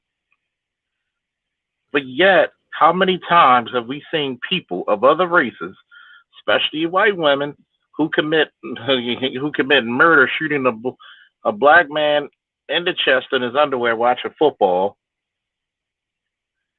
Amber Geiger, we're talking about you. And you have the judge hugging her. You have the correctional officer playing in her hair. Really? Really? Oh, damn. It's sickening. It's very sickening. And now you're having a lot of young men and women, question themselves, especially the young men. Who's on our side? Who's looking out for us? Who's teaching us? And by the time and one of the reasons why yet we have a very adversarial relationship with the police, not just the racial aspects that's been happening for decades, if not centuries, but also the fact that a lot of young black men never grew up in homes where they had male authority. And if you did have a male there, guess what? 9 times out of 10, it was mom's boyfriend who needed a place to stay, so he was even subservient to her. And also, it's it's not an abundance of men like you in the community either. I was on a different panel, and it was like we all agree with law and order and being a society and a civilization, but there's a group amongst us of men that look like us that's our actual enemies, man. They're not really for black male empowerment as or us having authority. They think we're animals and savages. Like anything a black person does is so animalistic and savage, but when a white person does it, it's in order. And we were talking about the situation that happened, and the brothers was blaming. There was people on the panel blaming brothers. Like that element amongst Wow. us is invasive. Was this the Brooklyn situation? Yeah, we were talking about. We were. Not I, Brooklyn, New York. I, Well, yeah, I had got on a panel with Pastor, and all the dudes he had on the panel talking about it was black man fault the shooting happened. Well, here, I'm going to answer this question real quick. What about marriage? Is everyone okay with just being a baby daddy or a baby mama? Regardless if you're married to a person or not, do you still have a responsibility to them children? Because here's the problem. There's certain things on my channel people are going to get upset with me about. Women choose who get to be fathers, men choose who get to be wives. Back in the day, if a man wanted to sleep with a beautiful woman, guess what he had to do? Guess what he had to do? He had to marry that motherfucker. He was stuck, even if he got caught in the hay rolling around and she comes up pregnant, he knew by societal standards he had to marry that woman and take care of her and that baby. Now, 2022, what standards towards marriage do we have? Out of all of the divorces that are in black community, 80% of our women file them. It's either two things. Either men just open up brothels so men can just get their physical follies on, or we're going to have to change the marriage laws. Because really, when we talk about marriage, we got to be very careful about that, because fundamentally, guess what? Fundamentally, you're going to tell your son to take a gamble at this moment in time, a goddamn gamble, that he goes to Vegas and say he wants to shoot craps. There's an 80% chance he'll lose. And I'm pro marriage, but guess what? I'm not going to tell somebody walk that aisle without checking their Q's and A's, okay? And marriage has become such a hustle. It's only what, second? What's up, Aria and Toya? Juan G's. It's like the child support shit. It's such a fucking hustle that to tell somebody, yeah, you should do this. Why? What am I gonna benefit? And for some odd reason, we're shamed for asking as men, what do we benefit? As soon as you ask somebody what they bring to the table, everybody wants to shame you into that. You can't have a standard. You got to put up with my bullshit. You got to put up with my 13 children. No, I'm not going to give you a kid, but I want you to take care of this other guy who I just was physically attracted to and didn't, have any precautions, or I wanted the kid because the kid was benefits. or she said, I like him because son. He's good with my son. He's good with your son. I mean, here it is, right? If women brought back the standards of saying, you know what, because guess what, I value myself, I value my body, I want the best out of life, men will see it, and only the best ones are going to come your way. But you know what, Charles? You got me echoing, big brother. You know what, though? A majority of us thought that was normal because all of our brothers are half brothers and sisters anyway. We didn't understand that it was bad for a woman to have multiple baby fathers. We didn't. That's something that happened when we got older. As we were grown up, everybody around, like most black women, got multiple baby fathers. Like that's just, it's actually rare to meet a black woman where all her kids is the same father.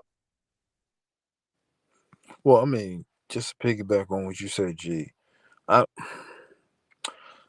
I think we subconsciously knew something was wrong, but we have been conditioned to accept it until spaces like these have basically said, "Fuck no, that is not appropriate. That is Well, not." yeah, You see what because I'm? Marcus, yeah, I'm so far. You go ahead, I'm just interjecting real quick. Yeah. Because I was listening to Marcus Aurelius, and what he said made sense. The brother don't keep it 100. He was like, most black women was raised to be independent, don't change for no man, do this. And most black men were raised by their mothers, be a gentleman, open the door, listen to her needs. We were never even raised that our needs were supposed to be acknowledged. We were taught if we cried about that shit, you a punk ass nigga. I mean, bro, you got to factor also this, right? Like, society has allowed black sisters to get so out of control, even when a man is productive, it's still demonized, right? Like, you see it, you're seeing even now, right? Like, it don't matter what your bankroll is. Sisters still get out of pocket. I listened to one sister. She said something that a lot of black women wear the chameleon, uh, become a chameleon right before they get, saying, to get the ring. And then all of a sudden, when you married to them, they just feel like, I ain't got to be in shape. I ain't got to do this. And that's basically, you know what I'm saying? You got a gun to your head. Because if you divorce her, you got to give her half. James, Right? let me ask you.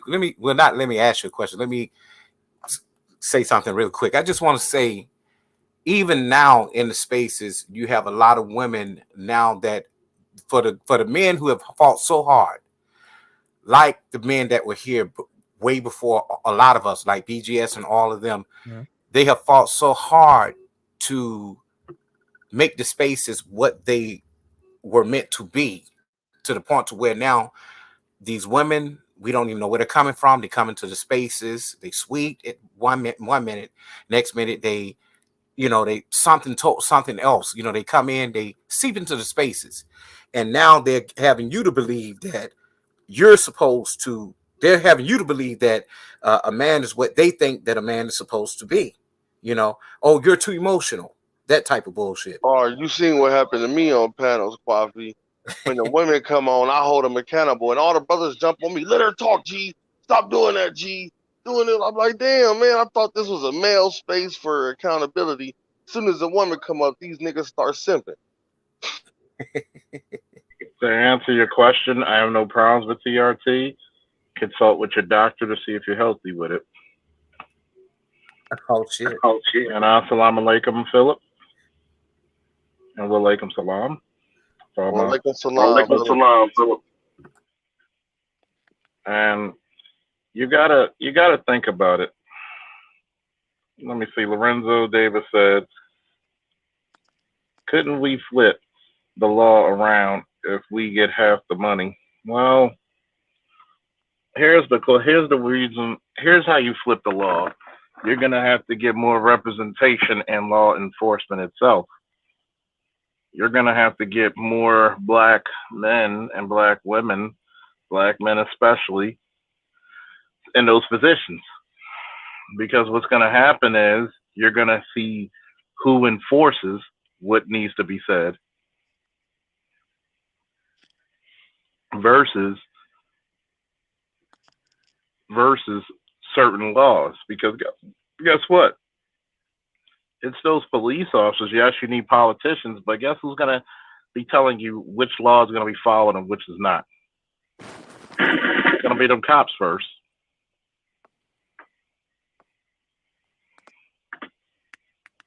And honestly, I think we we so scattered out that I honestly don't believe it don't matter because we don't live in the same places. we know we predominantly live in certain cities, but there's so many of us scattered. Like I'm from Omaha. Um, it's not a big black population, but we have a nice black population. But it's not enough of us to actually make a difference. Like if everybody from Omaha moved to Tennessee, then we would make a difference. But in Omaha, even if we voted, it wouldn't count. It's like 30,000 versus a city of 700,000 people and 30,000 of y'all black. And there's places like that in Salt Lake. It's like that in California. You're so outnumbered, and we live by a majority rule system. You're always going to be majoritarily judged unless we all congregate and move to the same place. But you know what, G? They don't count people who look black as black out here. But they coming around to it that I am black. You know what I'm saying? You know, and we, like the brother said, you know, and I always say we've been conditioned to be blah blah blah, but we've been conditioned to relate to others than to ourselves. I said this time and time again, even in my documentaries. You know, uh, when I look at us, I look at us still, no matter what color you are, as in shade. When I see that black face, you're still black to me, you know. So I guess when you're mixed out here, they really don't count it as black, you know, in California, but they know what they identify. You have the choice at that time to be whatever, you know, side you want to be on, you know, and usually they go to the black side. Well, Yeah, I mean, I'm just saying us, like, okay, if you live in New York City, right? You know the black people live in Brooklyn. Like I mean, everybody know Brooklyn and Harlem is like black sections. well, let me help you, G. Like gentrification is a motherfucker, right? So Yeah. Harlem, Harlem is mostly, I would say, New York. I'm gonna say this: anytime you see gentrification and redistribution of finances or wealth, majority of those black cities started to become white, and this is where, like, I think when you're in these metropolitan cities, right, and obviously the history's there, but the modern day time is not doesn't reflect that past history anymore. Okay, my bad. Yeah, because when I think of Brooklyn, I think of like Brownsville, where Chris Rock grew up, Yeah, and Do the Right Thing and shit. Like I think of shit like that. and one thing I also say, like, you know, and you mentioned this, black folks just got to take care of black folks, man. That's all it comes down to. Whether you 100 strong, 30,000, 400,000, 8 million, just take care of one another because, in my opinion, like, you got to factor in, right? The only way you can, there has to be like a nationalistic mindset within the black community at this point, right? Which it's hard to say if it will ever get to that point. But if it does get to that point, that's going to be the turning point for all of us because now we have our own direction, right? It's like when you look at the night, I look at photos from the 1940s, 50s, 20s, right? And you see that massive force of congregation of women and black men, and obviously, the FOI, like you just see that force, right? And that's if we can find a way to figure it out to bring it to this modern day time, that's when we're gonna have, you know what I'm saying? We can move with any way we want to move. Most definitely, we could do it, but like I just got a nigga wake up call. Like I had forgot I was a nigga for me because I was driving trucks and doing goods. I tried to buy some land in Tennessee, and I believed the ad when they told me like it was owner financed and you could put 20% down. So I was looking at land, and I know they was giving the 20% down thing to the white boys, but when I came, I had to have 60%. I was like, dang, y'all told me if I bring this amount of money, I can get the land and start payments, and then they gave me my nigga wake up call. Well, I'm gonna tell you, I'm gonna say this, bro. And this is one of the misconceptions sometimes I think a lot of us think, when it comes to demographically in this country, as much as they promote opportunity and or allegedly equality, there's some places that will never. Like Tennessee is one of those places where it's like Tennessee, Louisiana, Kentucky, Ohio, um, and this is my opinion, brothers, you can correct me if I'm wrong. They establish certain metrics and models saying, brothers, you gonna have to, you know what I'm saying? If you really want that bad, you're gonna have to cough up some more. You know what I'm saying? Um, and it ain't right. And the simple fact is just like, that's their way of just saying we don't want you in here. And they're gonna get you out one way or the other, Yeah, whether it's economically, or whether it's just pushing you out. If you're not strong there, it's not gonna happen. yeah, Like me, I can't see myself moving back to, even though I loved Atlanta, owned a nice home out there, and everything. I just can't see myself going back to the South because economically it does not match my education and my experience and just my capabilities. Because even as a black man in the South, it's hard to even own businesses. you know And that's the thing. It's hard in the Midwest because you oh priced out. man, the Like Midwest. the Midwest so hard because everything is sold up. Like you go to one business, man, this one dude to own the whole block. And you be like, man, I'm just trying to get this one storefront. Then he wanna, like, I got friends who do catering. They try to do a catering business. They wanted to the price they charge them is so outrageous, and we know y'all not making no money now. well, Block. what is the price? What was the price, G? The price they was priced at like $108 per square foot, Oof, And how many square feet? probably like 350 square feet. damn. And they wanted to crack you like that, like $100, $108. You got 400 square foot for like a catering space to use the kitchens. And it's like, then you got the restaurant space. It's like, damn, we can't, we doing good selling places, but man, we don't got $35,000. We got 15,000 we working with. We trying to get in here, but they talking about, no, you got to pay $30,000 deposit. Then another, you got to pay for rent for 18 months and all type of weirdo shit they be coming Yeah, up with. that's just, I'm gonna keep it real, man. That's that black tax. I mean, I've seen it. Um, I've seen it through my time throughout this country, just traveling, taking courses and training. Um, it is very economically. How can I say this correctly?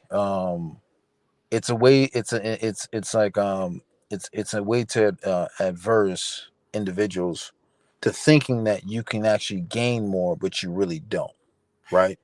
And that's one of the things I've always noticed about the South, right? Like they promote this concept, obviously the political parties, like the red states Republicans, like, oh, pick up yourself by your own bootstraps, da da da.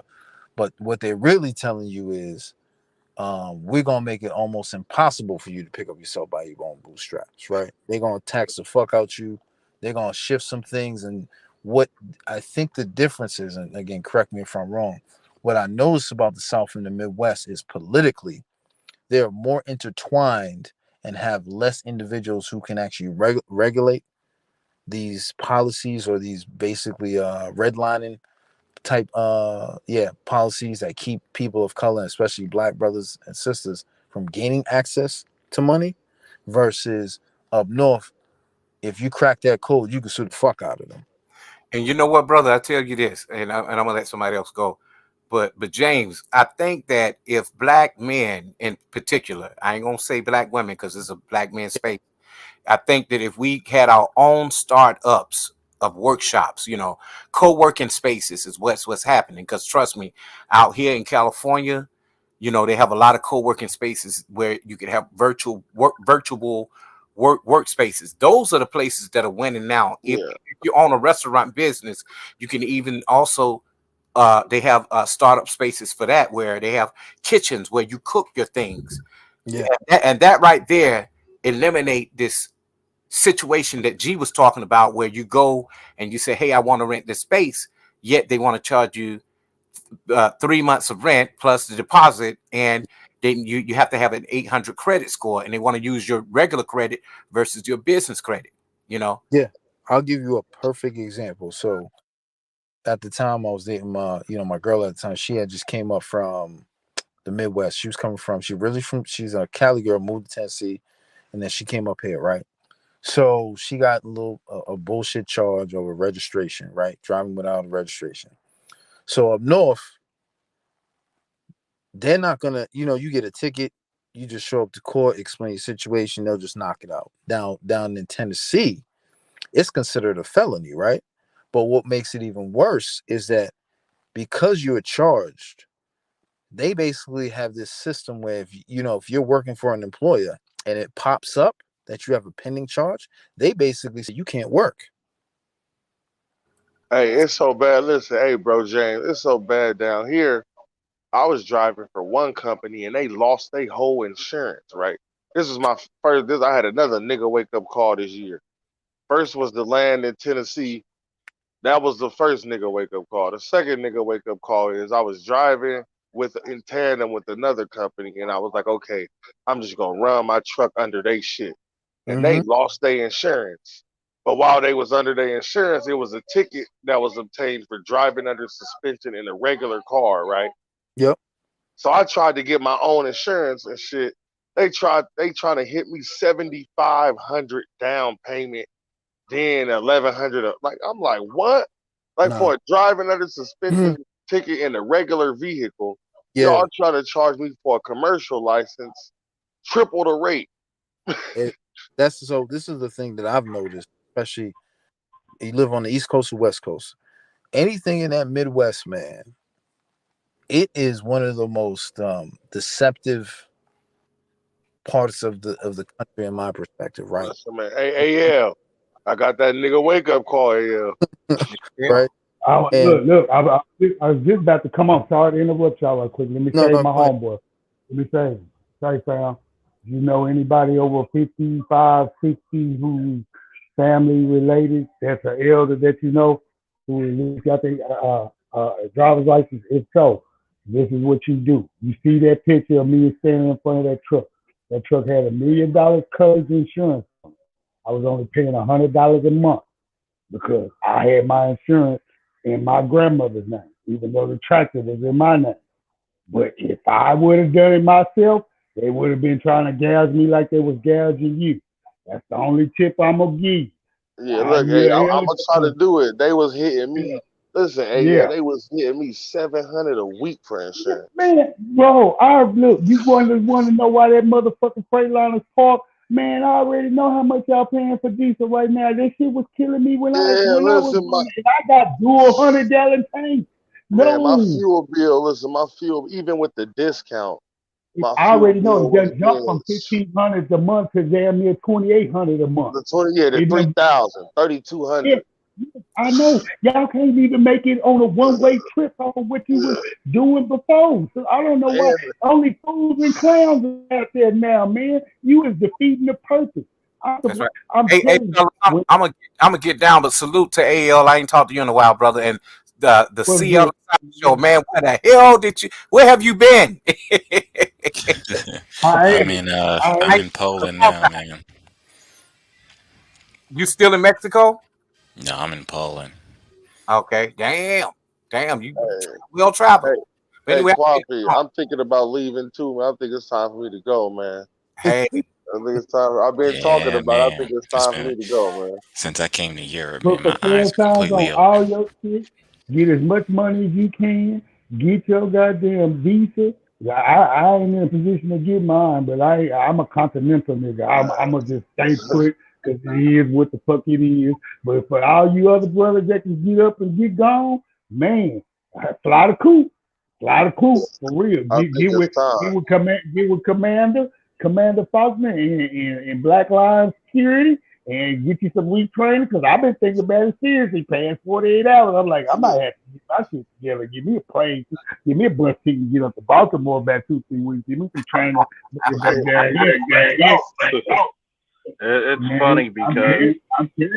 funny because I've been typing up the proposal. Thank God for templates that you could just fill in the blanks because that's a lot of fucking writing itself, even with that help. And I'm trying to get to the point where, I'm gonna get the business loans, get donations for the GoFundMe, and we're gonna have a good time. We're gonna protect some people. We're gonna do some big things. If you need some promotion, I'll help you do that. I'm gonna get down. But I think Gavin. Promoted. Go ahead. I think Gavin saying a question in the back. All right, see you later, Kwame. Hey, G. Hey, call me, Quaff. All right, I hit you up. Call me tomorrow. Yeah, call me tomorrow morning. I'll be waiting for your call. All right, okay. Real talk, Charles. Check this shit out. And this is all they be screaming about down south. They be trying to encourage Negroes to get them small minority black-owned business loans and this and that. They tell us it's not enough for us to do it, but every time we go to do it, if you can fight through the red tape, the money is there because it's like your business plan is legitimate, and that type of business is needed. And for them to just deny you, man, I turn around and then sue all them too. I mean, I'm looking here. You gonna give me this money? And then you give it to these white folks, you give it to these goddamn Lithuanians, you give it to everybody else known to man. You gonna give me money, Charles? Oh yeah. So somebody had a question? Yeah, I did. What's your question, man? What I was listening or paying attention earlier. Is it possible with insurance and all that? Like the gentleman said, he had it in his grandmother's name. How about if you create another entity, like another type of corporation or foundation or trust, to have all of your business assets in its name, and your second company leases it, the vehicle, whatever? Would that work? Would that be a way to help save? Well, according to Waka Flocka, probably one of the smartest guys in hip hop today, and he was taught this by President Trump. So take that as you like it. One, you start a LLC, then you start a C corp, and get a trust to govern over that. And the reason why is because there's more tax breaks and there's more loopholes to actually come after you. And when you actually lease it out, guess what? It's part of business expenses. You can claim it.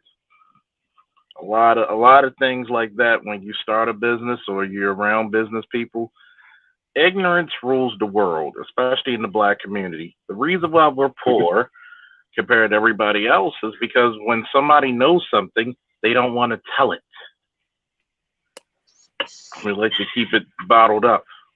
And another thing, in our community, they don't want to help you. No. You can tell them, hey, bro, you got the license already. You know I'm operating. Let me operate with you. And they'll tell you no. Yeah, and it's like what you're finding out now is that one, we don't donate. We don't donate to worthy causes. We don't do shit. And this would hurt black men overall. Yeah. A lot of them do not want to help another black man. They don't have no fraternity. No fraternity, no nothing. And the shamefulness of it is that when we go through this shit, look who supports Black Girl Magic. Every chick who went to some sorority or some college is gonna put her fucking money out there. They really are. This is how you get people. Go ahead. Oh no, I was gonna say, being here in Poland, one thing that kind of opened my eyes, y'all, is these Nigerians and these Africans out here have like networking on a whole nother level out here. Like the almost like 8 out of 10. Like when I meet a Nigerian or an Ethiopian out here, they're either in school, working on some type of business idea, and the crazy part about it is they're all together. Every single African, I feel like in this city, well, especially here in Warsaw, knows every other African. They all work together to bring each other up, and it's just kind of crazy how it feels like the polar opposite in the States. And that alone has opened my eyes to things, how we do things here. I kind of told a couple of Nigerians here about, how it's like in the States, how we don't kind of support each other sometimes, or it's like kind of competitive. And they looked at me like I was crazy. They're like, he was like, why you, he was like, why you not support each other? I was like, it's different up there. Like they don't understand when I mentioned it to him. It's crazy, man. Look, it's like that here in Omaha with the Kenyans. Like my dad, he goes to a mosque with the Kenyans and stuff. And when Ramadan was over, we had Eid, and a whole wedding broke down because of like that situation. You talk about American brother was gonna marry a Kenyan sister, a Muslim, but they found out like, man, you don't have no family connections, like you guys don't do nothing together, like this is a bad marriage, and they backed out the whole marriage. Like we bad over here, man. We horrible. Like all the Kenyans, this is like all the Kenyans and the Somalians and the Ethiopians just together over here, and it's just African Americans running around looking crazy. Well, you also got a factor too, man. Like I think I'm tired of us having to factor in shit, man. Well, yeah, I get it, Yeah, but I'm gonna say yeah, this: like, what separates a lot of those brothers and sisters in Europe versus here is like they understand oppression, right? So they're gonna work that system to make sure that that doesn't hold them or their children down. Versus the United States, I've seen it like there's this weird adversary psychological issue that we had. It's the gynocentric program, brother. Yeah, like We need to overcome that program and then have faith in each other, and it has to come I at a think, certain point. well, gee, I think this is for the men. Let me say this: for the men that want to be productive, these type of spaces, this is going to take us to another level. You can't save everybody, because if you got niggas who get on online and just say blame black men for a white boy shooter and all types of other shit, you just know what I'm saying. You gotta let them. Yeah, man. I had a whole argument, man. I wish y'all could hear that. I had a whole argument with like 10 brothers. They blaming brothers. And that's what it is, bro. Like you, and this is the thing that we gotta be realistic. Like, there's a reason why that in the military, and I use reference to the military a lot. There's a reason why you have specialized units, and Faulkner can talk about this, right? Because at the end of the day, yeah, you have big army. You know what I'm saying? You got your basic infantry guys, but then when it's time to really get busy, you gotta send the boys. You know what I'm saying? That are force multipliers, and that's what we are. We are just gotta be force multipliers.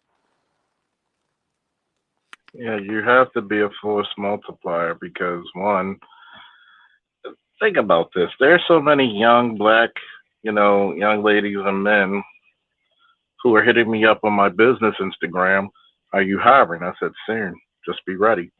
And I have to tell them, like, do you have a resume or experience? And they're like, no, but I have 1 year unarmed or I don't have a resume. I'll actually send them resumehelp.com where you can actually just upload it, send it to your email. You always have a copy of your resume. It's funny. You want your resume to talk about anything. A lot of brothers will get help just by telling them to get a resume. There are people out there who's going to help you, but at the same time, we have to develop something called physician heal thyself first. And notice we don't like to do that too much. Well, that's exactly what we need to do, Officer Charles. I remember I told a brother, like, I just want to come be part of what you got going on. I don't want to be the leader or take control of nothing. I just want to come work with you. They call me a beta. I got to laugh like, I'm beta because I just want to come help and work with the brothers. And it's like, it's just a lot of weird stuff going on, man.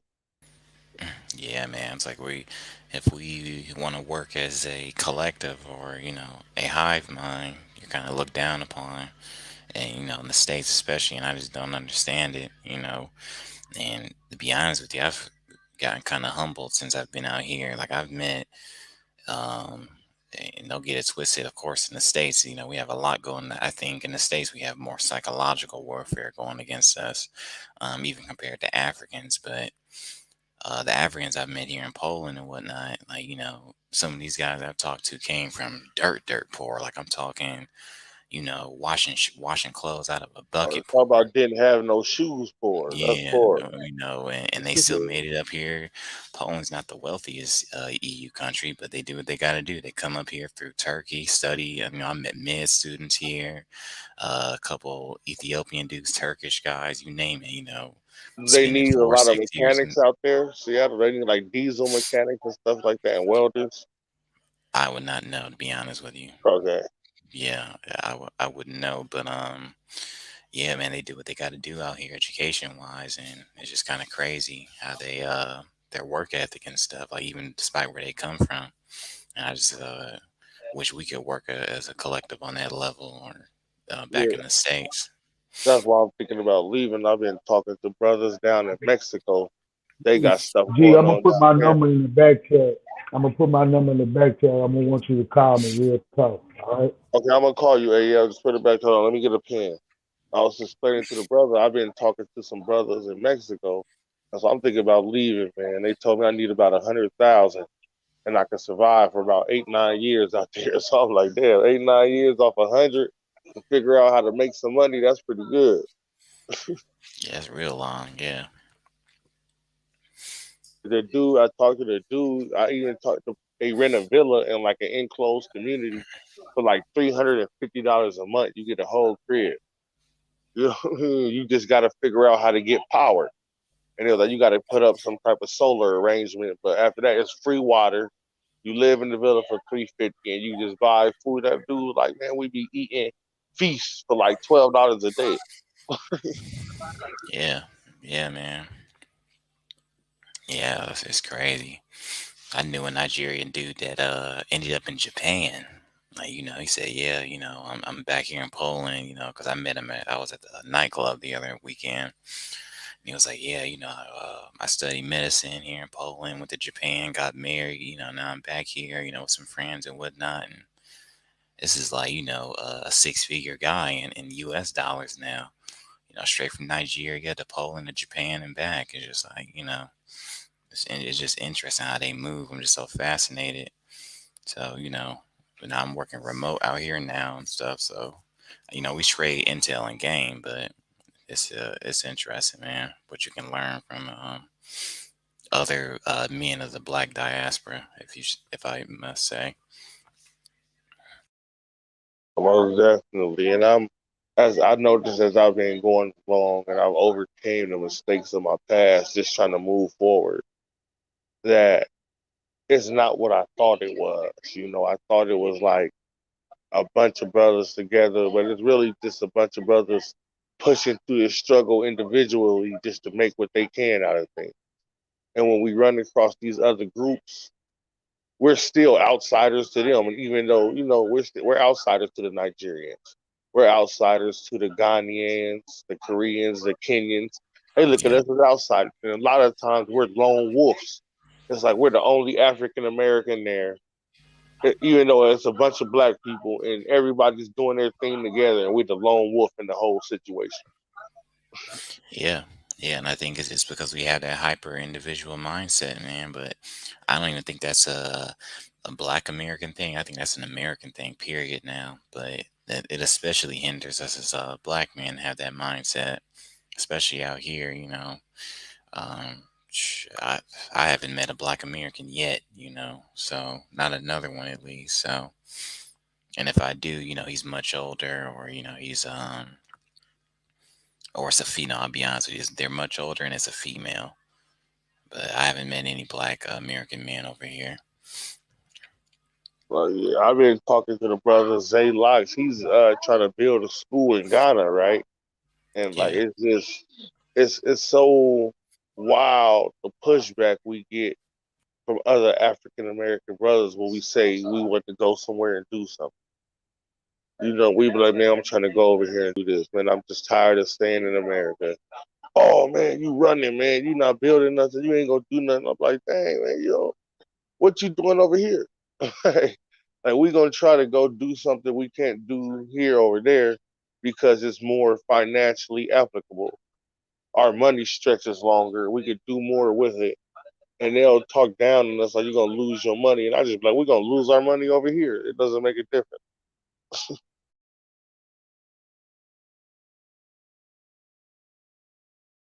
I think it's crazy because I was reading up something while you were talking. Officer Ern, who gave up his life in Buffalo, a lot of people didn't know that he's also a man of science and was a substitute teacher as well. The man he was actually built a lab in his garage where he was working on an engine that ran on water. Crazy, right? That makes me think he's self-assassinated. You'd be surprised how the genius that we have in the community that's never given a chance. That's a lot. That's a lot. You'll be surprised. You also, he and I work for the same company too, Allied. Yeah, and it's insane because we had to we got to put the young men back in place of protectors and teach them the pride of being such. Too long we've been taught to be cute. Well, I work out here in LA. That's a whole nother. That's a whole nother ball game. You gotta read up all this, Oh, go ahead. Yeah, when you have your mic on to echo. Yeah, I know. I'm going through the car speaker. It's probably because of that. I just think that a lot of times we don't put a lot of fruition into planning. One thing that hurts the black community, we don't plan for long-term engagements. How are you going to win a war? Huh? Do you think that that's ego? Well, partially ego and partially because a motherfucker just don't know. A lot of people don't know. And the craziest part about it is that when you're not knowledgeable of something, it's like opening a business. A lot of times when you start a business or a venture of some sort, you're not really taught. You're not groomed for the position, are you? Most of the times you're flying the plane while trying to while building it at the same time. Is it fair? No, not even close. Fuck that. Not even close. But that's what the fuck happens to us. Huh?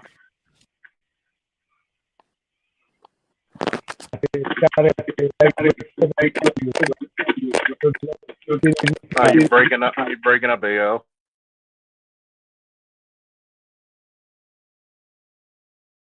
What do you guys think about the ego and amongst men in our community? How much of a factor do you think that plays? Ego is huge, right? Ego is huge, and I mean, part of it is not just the ego. Part of it's ego, part of it's knowledge, part of it's fear. And unlike a lot of people, we don't even understand what's going on. We don't even understand what's our place. We're all trying to figure out our spots. And then next thing you know, hey, why am I being put out there in public in a space where I'm not used to competing against other groups of men? Think about that. We're like I said before, we're put out there in areas where we're supposed to be this kick-ass guy, but we never ever was taught. We never were cultivated for the position. That's like if I put you out in a wrestling match right now and you had no experience. How well do you think you're gonna do? No, nothing. And guess what society expects you to do it? Gold medal.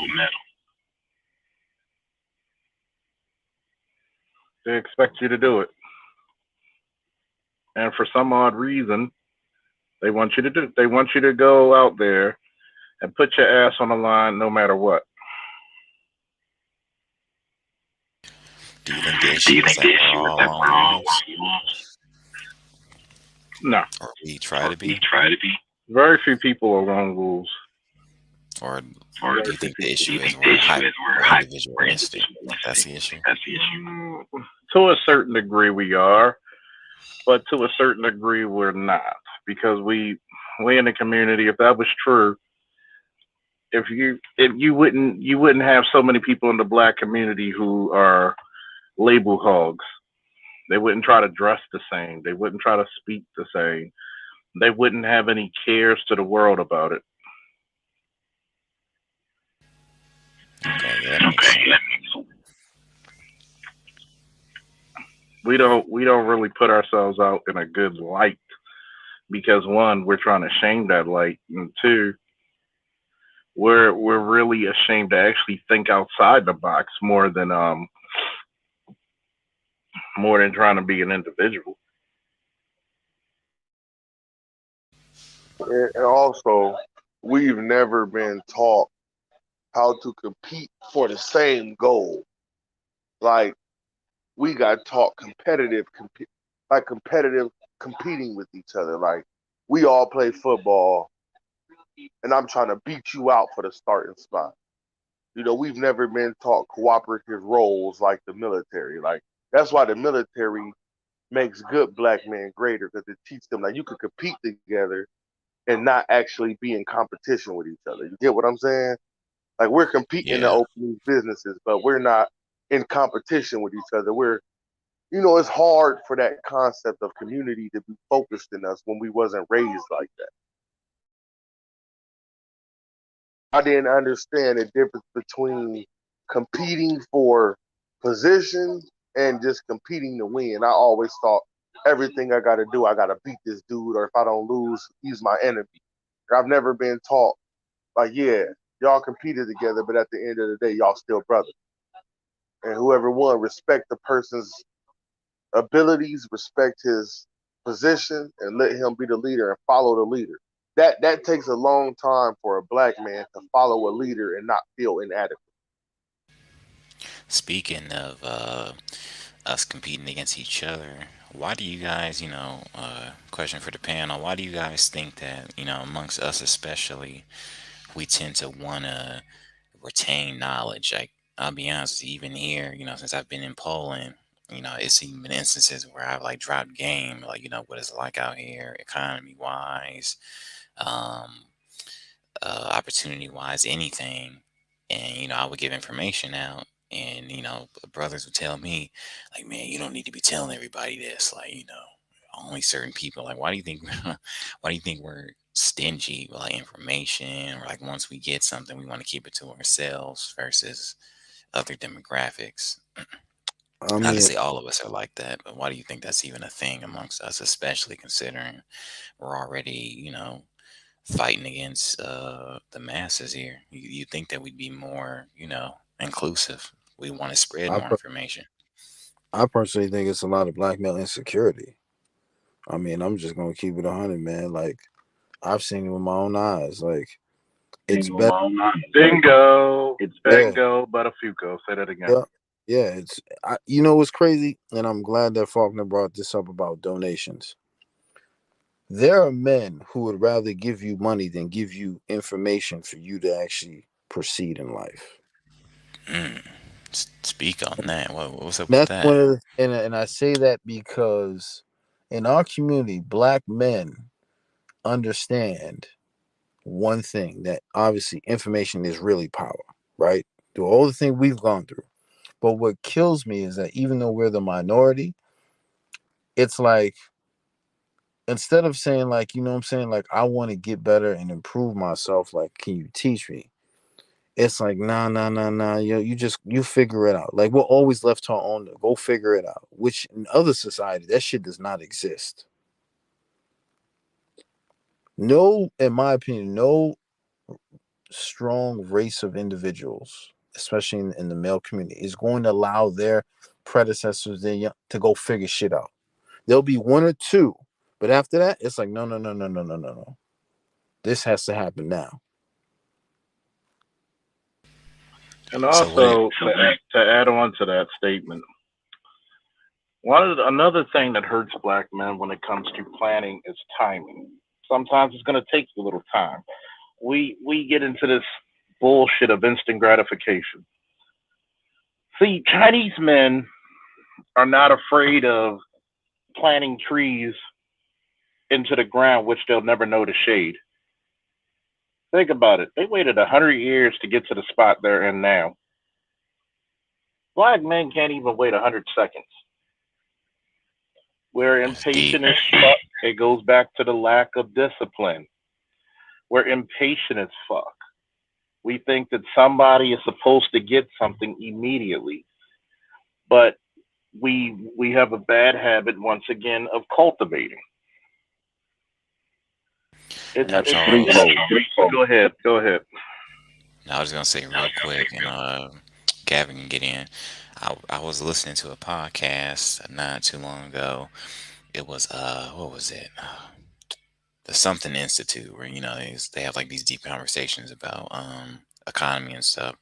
But it was a guy he was a military general, and he lived and worked in China for the military, and he said that the big difference between American companies and Chinese companies is that American companies think by in quarters, like they just think about the next quarter. And they said Chinese companies think for the next decade or even decades. I guess I'm saying that's definitely an issue in the community. But do you think that that is an American male issue in general, like American Yes. culture in general? Yes. And do you think that's why like Africans, so to speak, do better when it comes to planning things because they don't have that American, I want it now mentality? Well, you got to think about it. I like the quote Angry Man, aka Valdez, about it. What he said: Black men are the only men who are not judged on what they do; they're judged on what they haven't done. Why aren't black men building? Why aren't black men? Look, black men literally, by their backs and their hands, built this country literally, brick by brick by brick. So, it goes back, since we're going there. It goes back to those ignorant ass comments by B. Simone. We have these young people, and I'm 40, so I guess I could use that phrase. Well, maybe 10 years from now, but I'm gonna use it today. It goes to young people having a short attention span and never being taught to have some reverence for your heroes. I've said it once and I say it again. We're the only culture that lets other people outside your culture shit on your heroes. You're gonna try to say, well, he cheated on his wife, but this. Look, first and foremost, a lot of women would be grateful to get a man, period. Then you're talking about a man who changed the course of not only American history, but world history. You lousy bitch. First and foremost, what she needs to do is get some eyeliner and fill in them stupid ass cuts in her eyebrow, looking like a Looney Tunes character always asking a goddamn question. But yet, you're worried about all these people in marriages and what goes on in them. And by the way, whether if he cheated or not, you still got a federal government that, is not above lying. So we worry about too much of the stupid shit. We will allow people to say, well, that guy, he's not a good father because he wasn't paying child support. Maybe he couldn't afford it and live at the same time. We never take consideration. You always have to be perfect. That's the shameful part. And also, what I think a lot of it is, we've lost the self-sacrifice situation. What I mean is, there's our older individuals in our community that they hit 60 and 70 years old, and instead of kind of pass the knowledge and wealth, they're trying to relive their 20s. So More than that too. It's more than that. Yeah, go ahead, Gavin. Okay. Going back a bit in history, like, okay, you guys know about how us black men were forced to go fight in different wars from World War I to World War II, the draft. We were sent over to fight in wars that really didn't concern us. We just had no choice. And then when we come back, when we feel okay, we finally earn our place in American society, we're lynched in our uniforms. We remember that. Then when we do strive forward, aka Black Wall Street, Tuskegee Airmen, but more important to me, well, not to me personally, but another thing I found out is the Golden 13. The Golden 13 were a group of black men in the Navy during World War II, and it was actually 16 of them who, for the first time in naval history, were being trained to be officers in the Navy. When they first took the exam to see that they were qualified to 40 officer training. All 16 passed. The U.S. Navy said, "Oh, wait a minute, hold up, what? Nah, couldn't be." They had to retake the exam. They passed again, this time higher. When they went through the program, all 16 passed the officer training program. Navy said, "Oh, hell no, wait a minute, what? Okay, all 16 you passed, but we're going to make 12 of you officers." Why? Long story short, in the history of the Naval Officer Program of the U.S. Navy, they had a failure rate of 25%. Gentlemen, you can do the math. We black men will excel, but there's always an outside force, as you know, it's called white supremacy, that's right there to keep us back. Sometimes, no matter how damn good we are.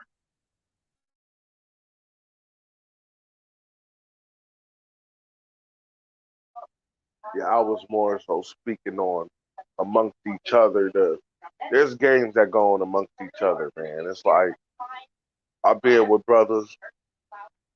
I've seen it where clearly there was a brother who was the best leader, but then it turned into a popularity contest. Like it's like we lack the ability. I ain't gonna say we lack the ability. It just doesn't happen that we recognize the brightest amongst us and place them in their proper position. Whereas other groups, they actually searching for those bright people to be subordinate to them. Like I know that I'm not an engineer. I know that I cannot build an engine, but I would support a person that could design and build a profitable engine for us to make money off of.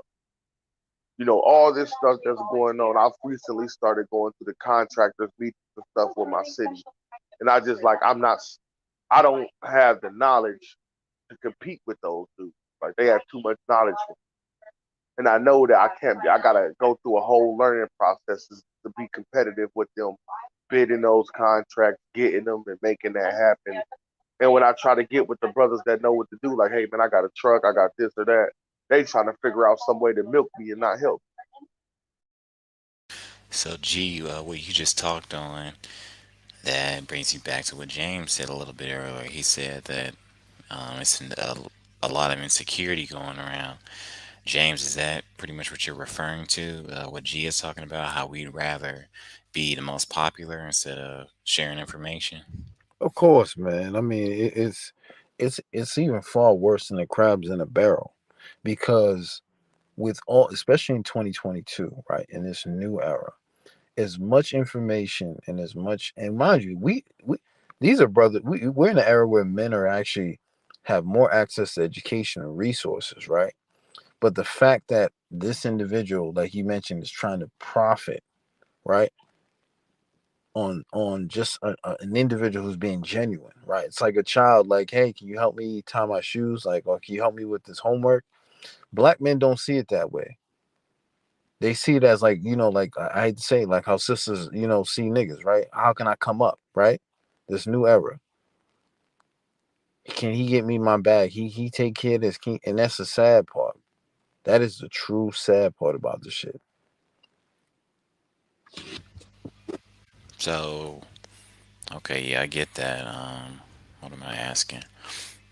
I guess I still I want you to elaborate a little bit on the insecurity part though, Okay. because I guess I'm just trying to get like I Well, get that we want to come up on each other, but like what is it within us more so that's like I don't want them knowing that they can make bank in Sweden, or I don't want them to you, know that XYZ. I think the insecurity stems from just trying to be the guy who thinks he knows it all, right? Versus being a collective group of, at perfect example I'll use, it's like, and I'll use reference in military reference, right? So there's a reason why you have advisors, right? At the end of the day, you want the best advisors for the president to make sure they can make a rational decision. Amongst our black community, too many men think they're the president and they don't need advisors. So therefore, because of that, they hold on to this information. And when someone comes along and says, you know what, can you help me out? They pick and choose, right? Or they'll string you along to say, like, I give you enough, but we don't want, what I'm saying? Because obviously I'm concerned that I might lose, right? and they fail to understand that in the bigger scheme of things, that yo, you're basically like less than 5% of the bigger, you know what I'm saying, of the bigger adversary. So therefore, by you displaying this type of behavior, it really displays who you are internally, right? Because at the end of the day, we all gonna die. I can't. It's like, as much as I know in certain aspects of life or certain things that I've been trained on, there's no benefit holding on to that information, because sooner or later we have to realize black men need this. This is our life support. Information is our life support, because we've been fucking bogged down for how many years? You know what I'm saying?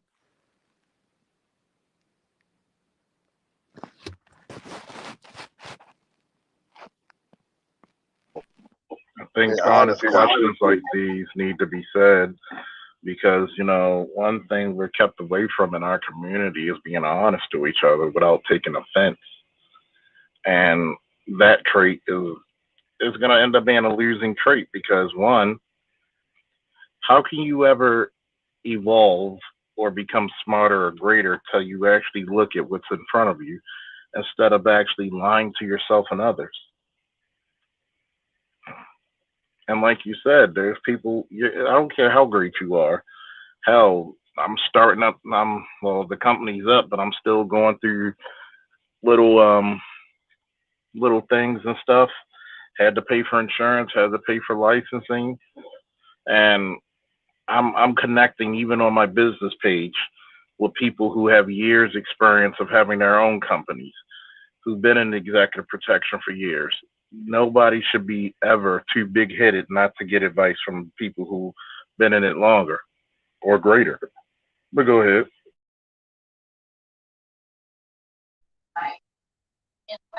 honestly, I just view it more so like I just don't know what to view it as, and I want to come up with solutions. Like, what do I have to do to I mean, become something part? My fault. What do I have to do to become part of something greater than myself that's moving forward? I think you do. Because I really think you are, G. You know what I'm saying? This is why these spaces. I mean, I met Faulkner through this space, and it was a blessing in disguise. You know what I'm saying? I've never let go of this space. You know what I mean? And this is where, like, this is part of it. This is part of the evolution, bro. Like, you don't. Sometimes I think brothers be trying to go look for shit so far. Like, you got to go to fucking, the Himalayas. No, the shit's right here in front of you. Brothers who are right here, who care about what's going on in your productivity in your space, they're right here. You don't need to go far, bro.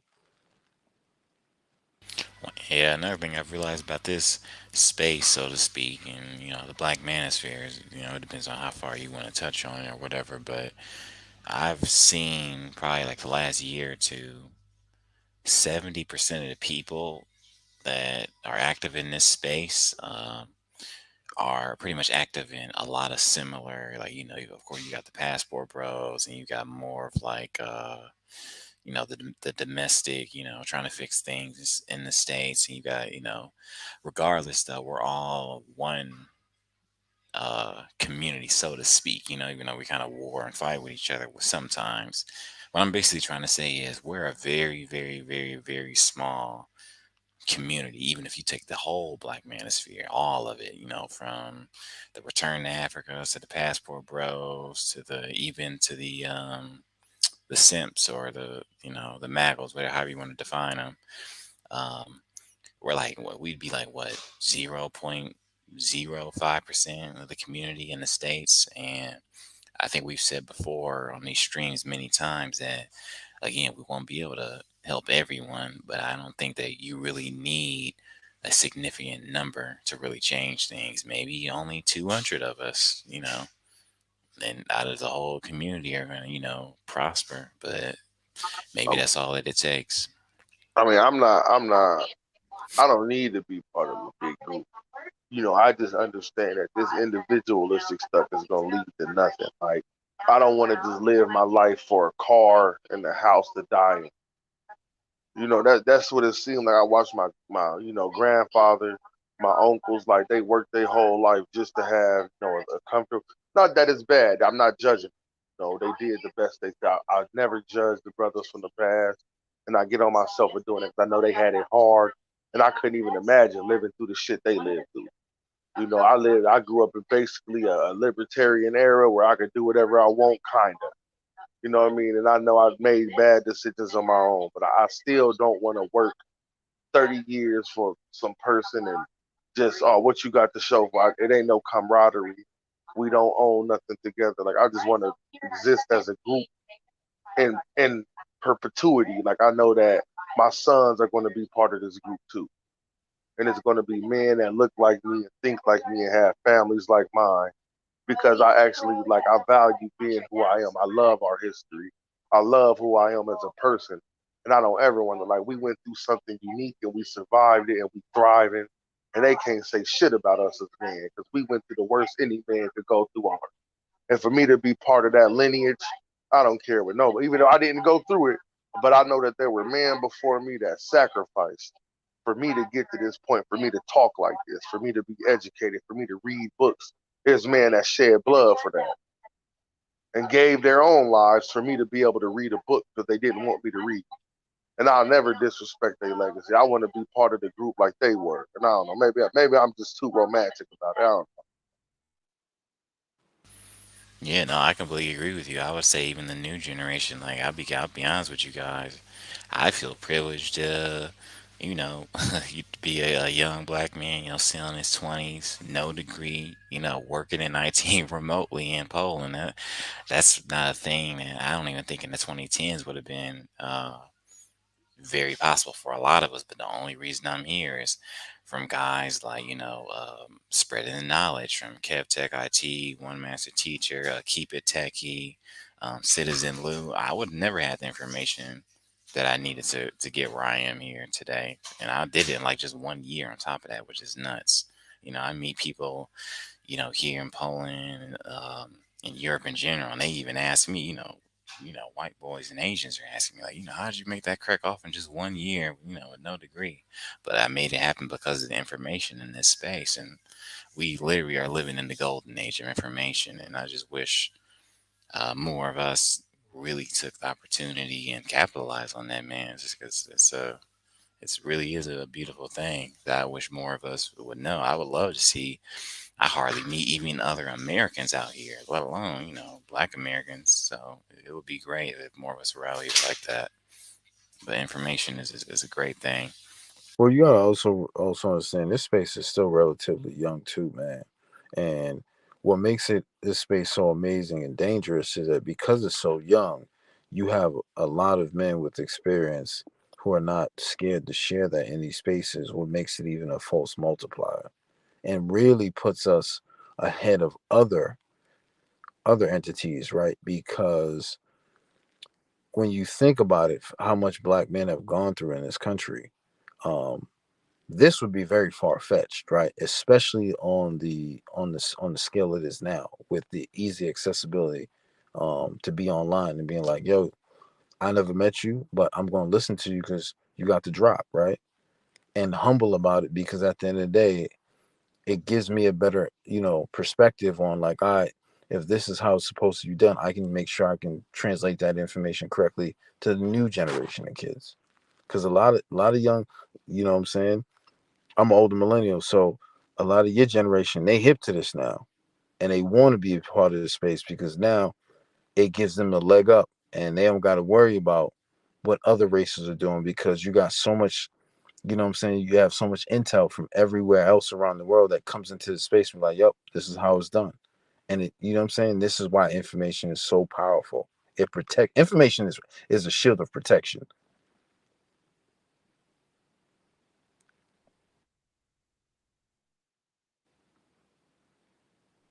Yeah, no, I'll completely agree, man. I guess it's especially, be honest with you, I would feel like I'm kind of a late bloomer, to be honest with you. But, I've got this dudes that like, 22, 21, getting hip to this game. And it's a great thing that we are spreading this information.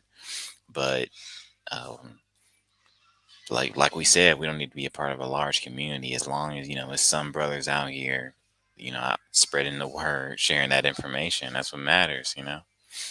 Yeah, it's about being like. There's a couple brothers that I drive. If you guys don't know, I'm a truck driver.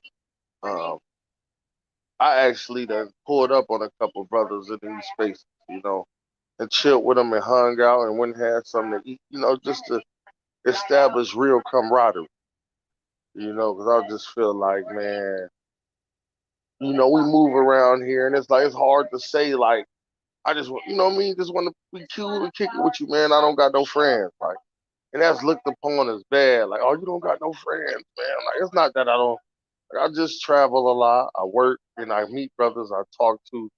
And the truth is, I don't like how many of us got people that we actually hang out with consistently, that we could go to for advice. Like how many of us have circle of brothers that pick us up, and we struggle with that. Like, dang man, you got a circle of brothers that you could depend on. Like, and it's not about using. Like, but damn, if I get into a bad spot, I know my brother Greg will let me borrow $30 for gas money this week to get to work.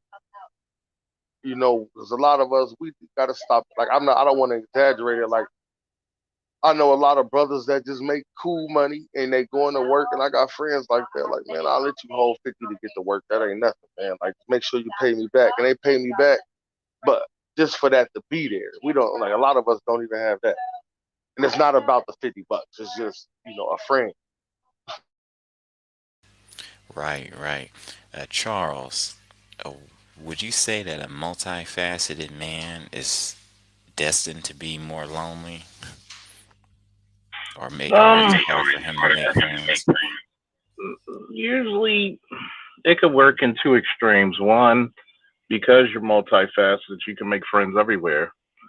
But two, because you're so varied that a lot of times you can be in your thoughts or on a mission, which is going to make you lonely. Not purposely, but it's going to make you alone due to the fact of one, you can't just put this guy in a box. You can't put this guy and call him a square. You can't call him a thug. You can't call him, which you can. That's why I come up with the term, the phrase of being a multi-faceted man or woman. That sometimes it depending on the person, it can be easier to make friends because he's so worldly.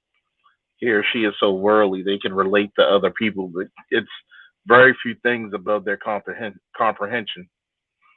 But you also have the people who are multifaceted in such a way that they can become busy, and that's when the person who's multifaceted, that's usually when they become their most loneliness, is when they're super busy because they have dreams that other people just don't see. Like when you go to sleep, only you dream, only you can see the dreams. And honestly, Honestly, like I used to be scared to admit that I wanted the company of other men. But then our community is like, you're gay, you're a punk, because you want to be around a bunch of dudes. I'm like, man, I'm not trying to go sit around no fucking gaggling ass females all day. Like, I'd rather go be with my bros. We gonna chill. We gonna talk about real things. We gonna give each other game. We gonna help each other. You know what I'm saying? I seek to exist in that dynamic. I always thought it was cool when I would read about, male clubs and secret groups because women got that too. Like, man, women got all type of groups and shit that they in. And I'm just thinking like, damn, so I got to go through this life. I can't never be part of the wolf pack. I always got to be a type. Like, I don't know, man. That shit weird, man. I don't. No, I think even Charles would be able to drop some game. And, many people on this panel might be able to drop some game on that. Like, and I'll tell you one thing that they're big about here in Europe. These Turks and it's a lot of Pakistani out here. Other types of Europeans, whether they're Germans or whatnot. Like in these bars and stuff, like the hookah lounges and things. Like one thing I noticed about the Turks up here, unlike the people that just come here to party, when they come to the club they're suited, they're booted, and they'll be in a table all amongst themselves like in a certain part of the club, and you can't understand them, but you can tell from the tone and whatnot that they're over there chopping up business like every week, networking, getting together. I knew a Nigerian that knew a guy that runs he sells Bollywood movies here in Poland, and he's the only guy that sells Bollywood movies in this country. So he's worth millions here. And like, they just network and network. And basically what I'm trying to say is I think successful men or multifaceted men in general are prone to be more lonely when they're on a mission and things like that. But networking and having your wolf pack is very important. When I've met many men out here, especially traveling and whatnot, that have told me straight up, they admitted to me. I was just talking to a Canadian guy yesterday. He travels the world. He's got properties everywhere. He's got a visa for India. He's got a house in like Malaysia. But he was like, I hate the holidays because I'm just so lonely. Like, yeah, I've got all this money and whatnot, but he's like 40 something. He's like, but I've invested so much time into like getting all this. I don't really have connections and people, and it was kind of deep. Well, I think BGS said this one time, man. I think we have to understand that there's something called diminishing returns, right? And that's part of the game, and that's why. So I think for me, you don't want that glass too full too early, because you know what I'm saying. Once it's full, then it's like, all right, like it's like that gentleman you brought up, like 40 years old. He feels like, you know what I'm saying. He's done so much. He's checked every box, and now it's like, what else? And to me, I think that's for me. I wouldn't want that, because at the end of the day, man, like I want to be on this planet long enough to help a lot more brothers, learn from a lot more brothers, build around more brothers, right? And create that environment where at the end of the day, if I have a son, he has an archive of men that in this space, he's like, nope, that's a holla at these brothers, holla at their sons. You know what I'm saying? Like keep this tribe running, because that's to me more. But that's what we're facing, James. That there is no group for us. Like all of us is kind of existing on this hyper individualistic plane. And to be honest, most of us are stressed out. I know you stressed out off the Charles. Well, I'm gonna start calling you Charles now. What General Charles? Goddamn it, General Charles. I know you exhausted. I know, I know you stressed out. I know you stressed out, Seattle. I know we stressed out because we're always by ourselves. We're always operating at peak efficiency. Like, hey man, your next move got to be your best. You can't. There's never nobody there to be like, hey, let me pull you up on something, young. Let me do this for you. Go ahead and give me this, and I can make this happen. Even like I don't like to reference music people and shit like that, but even Master, he was like, man, I tried to help so many people, and they tried to charge me, but they went over there and gave a white man $2 million.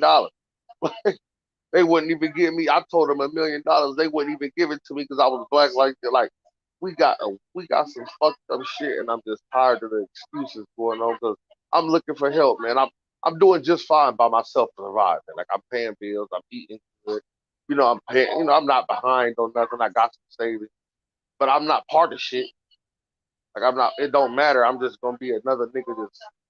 I don't want to say it like that. I'm just another dude that's just making it and have a couch and a game to play, and I can eat every day.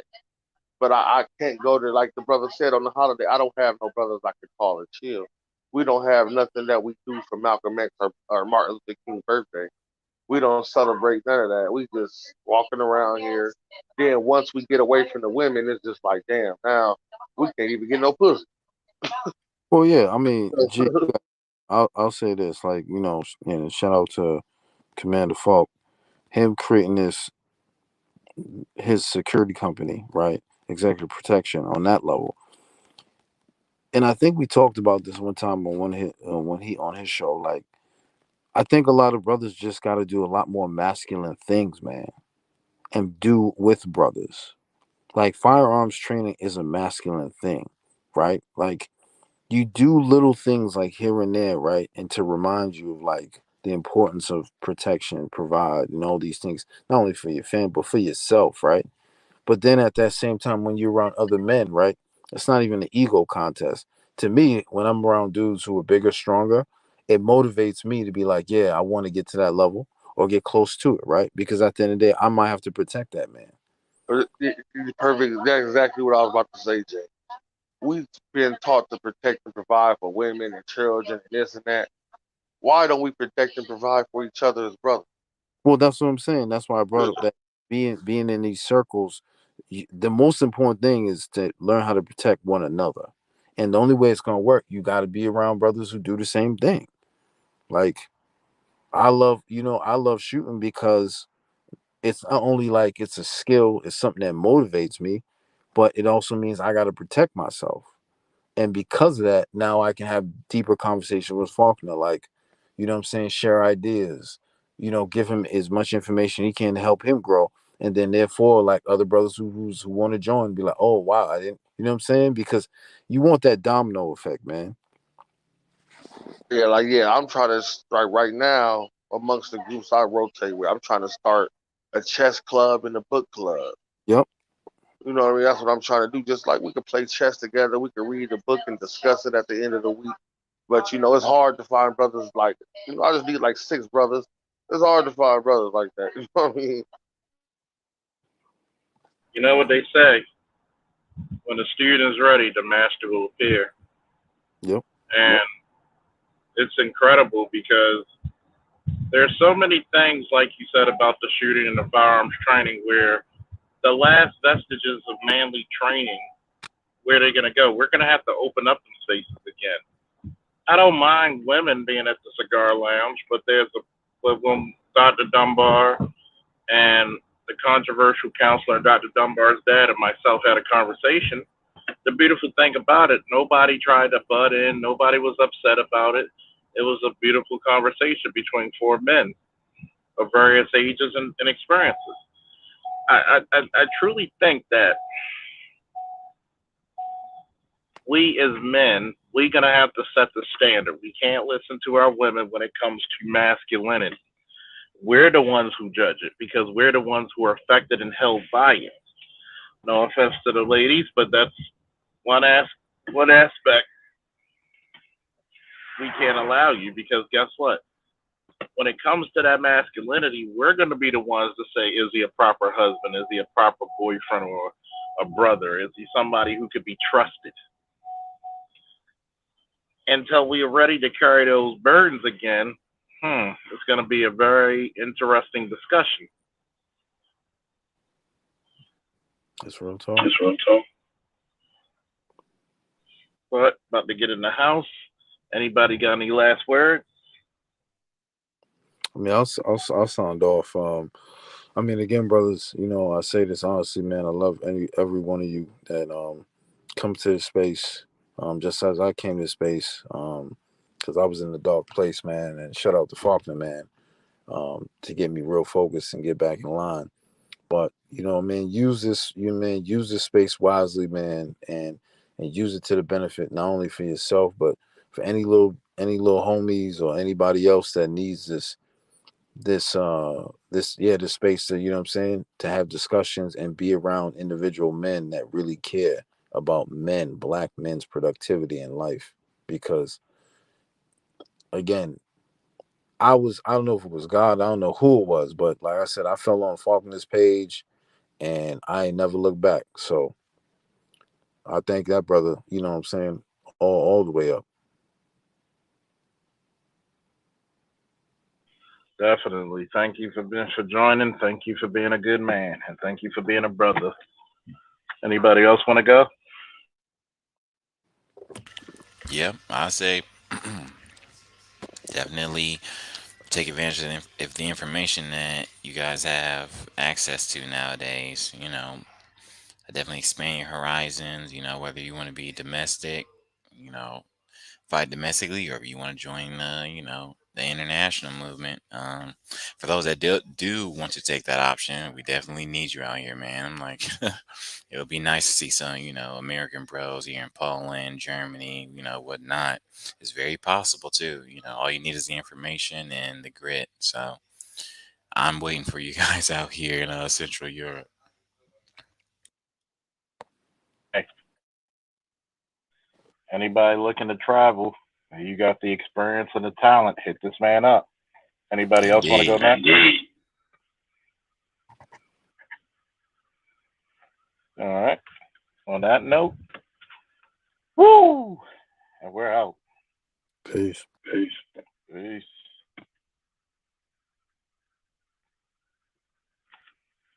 Woo!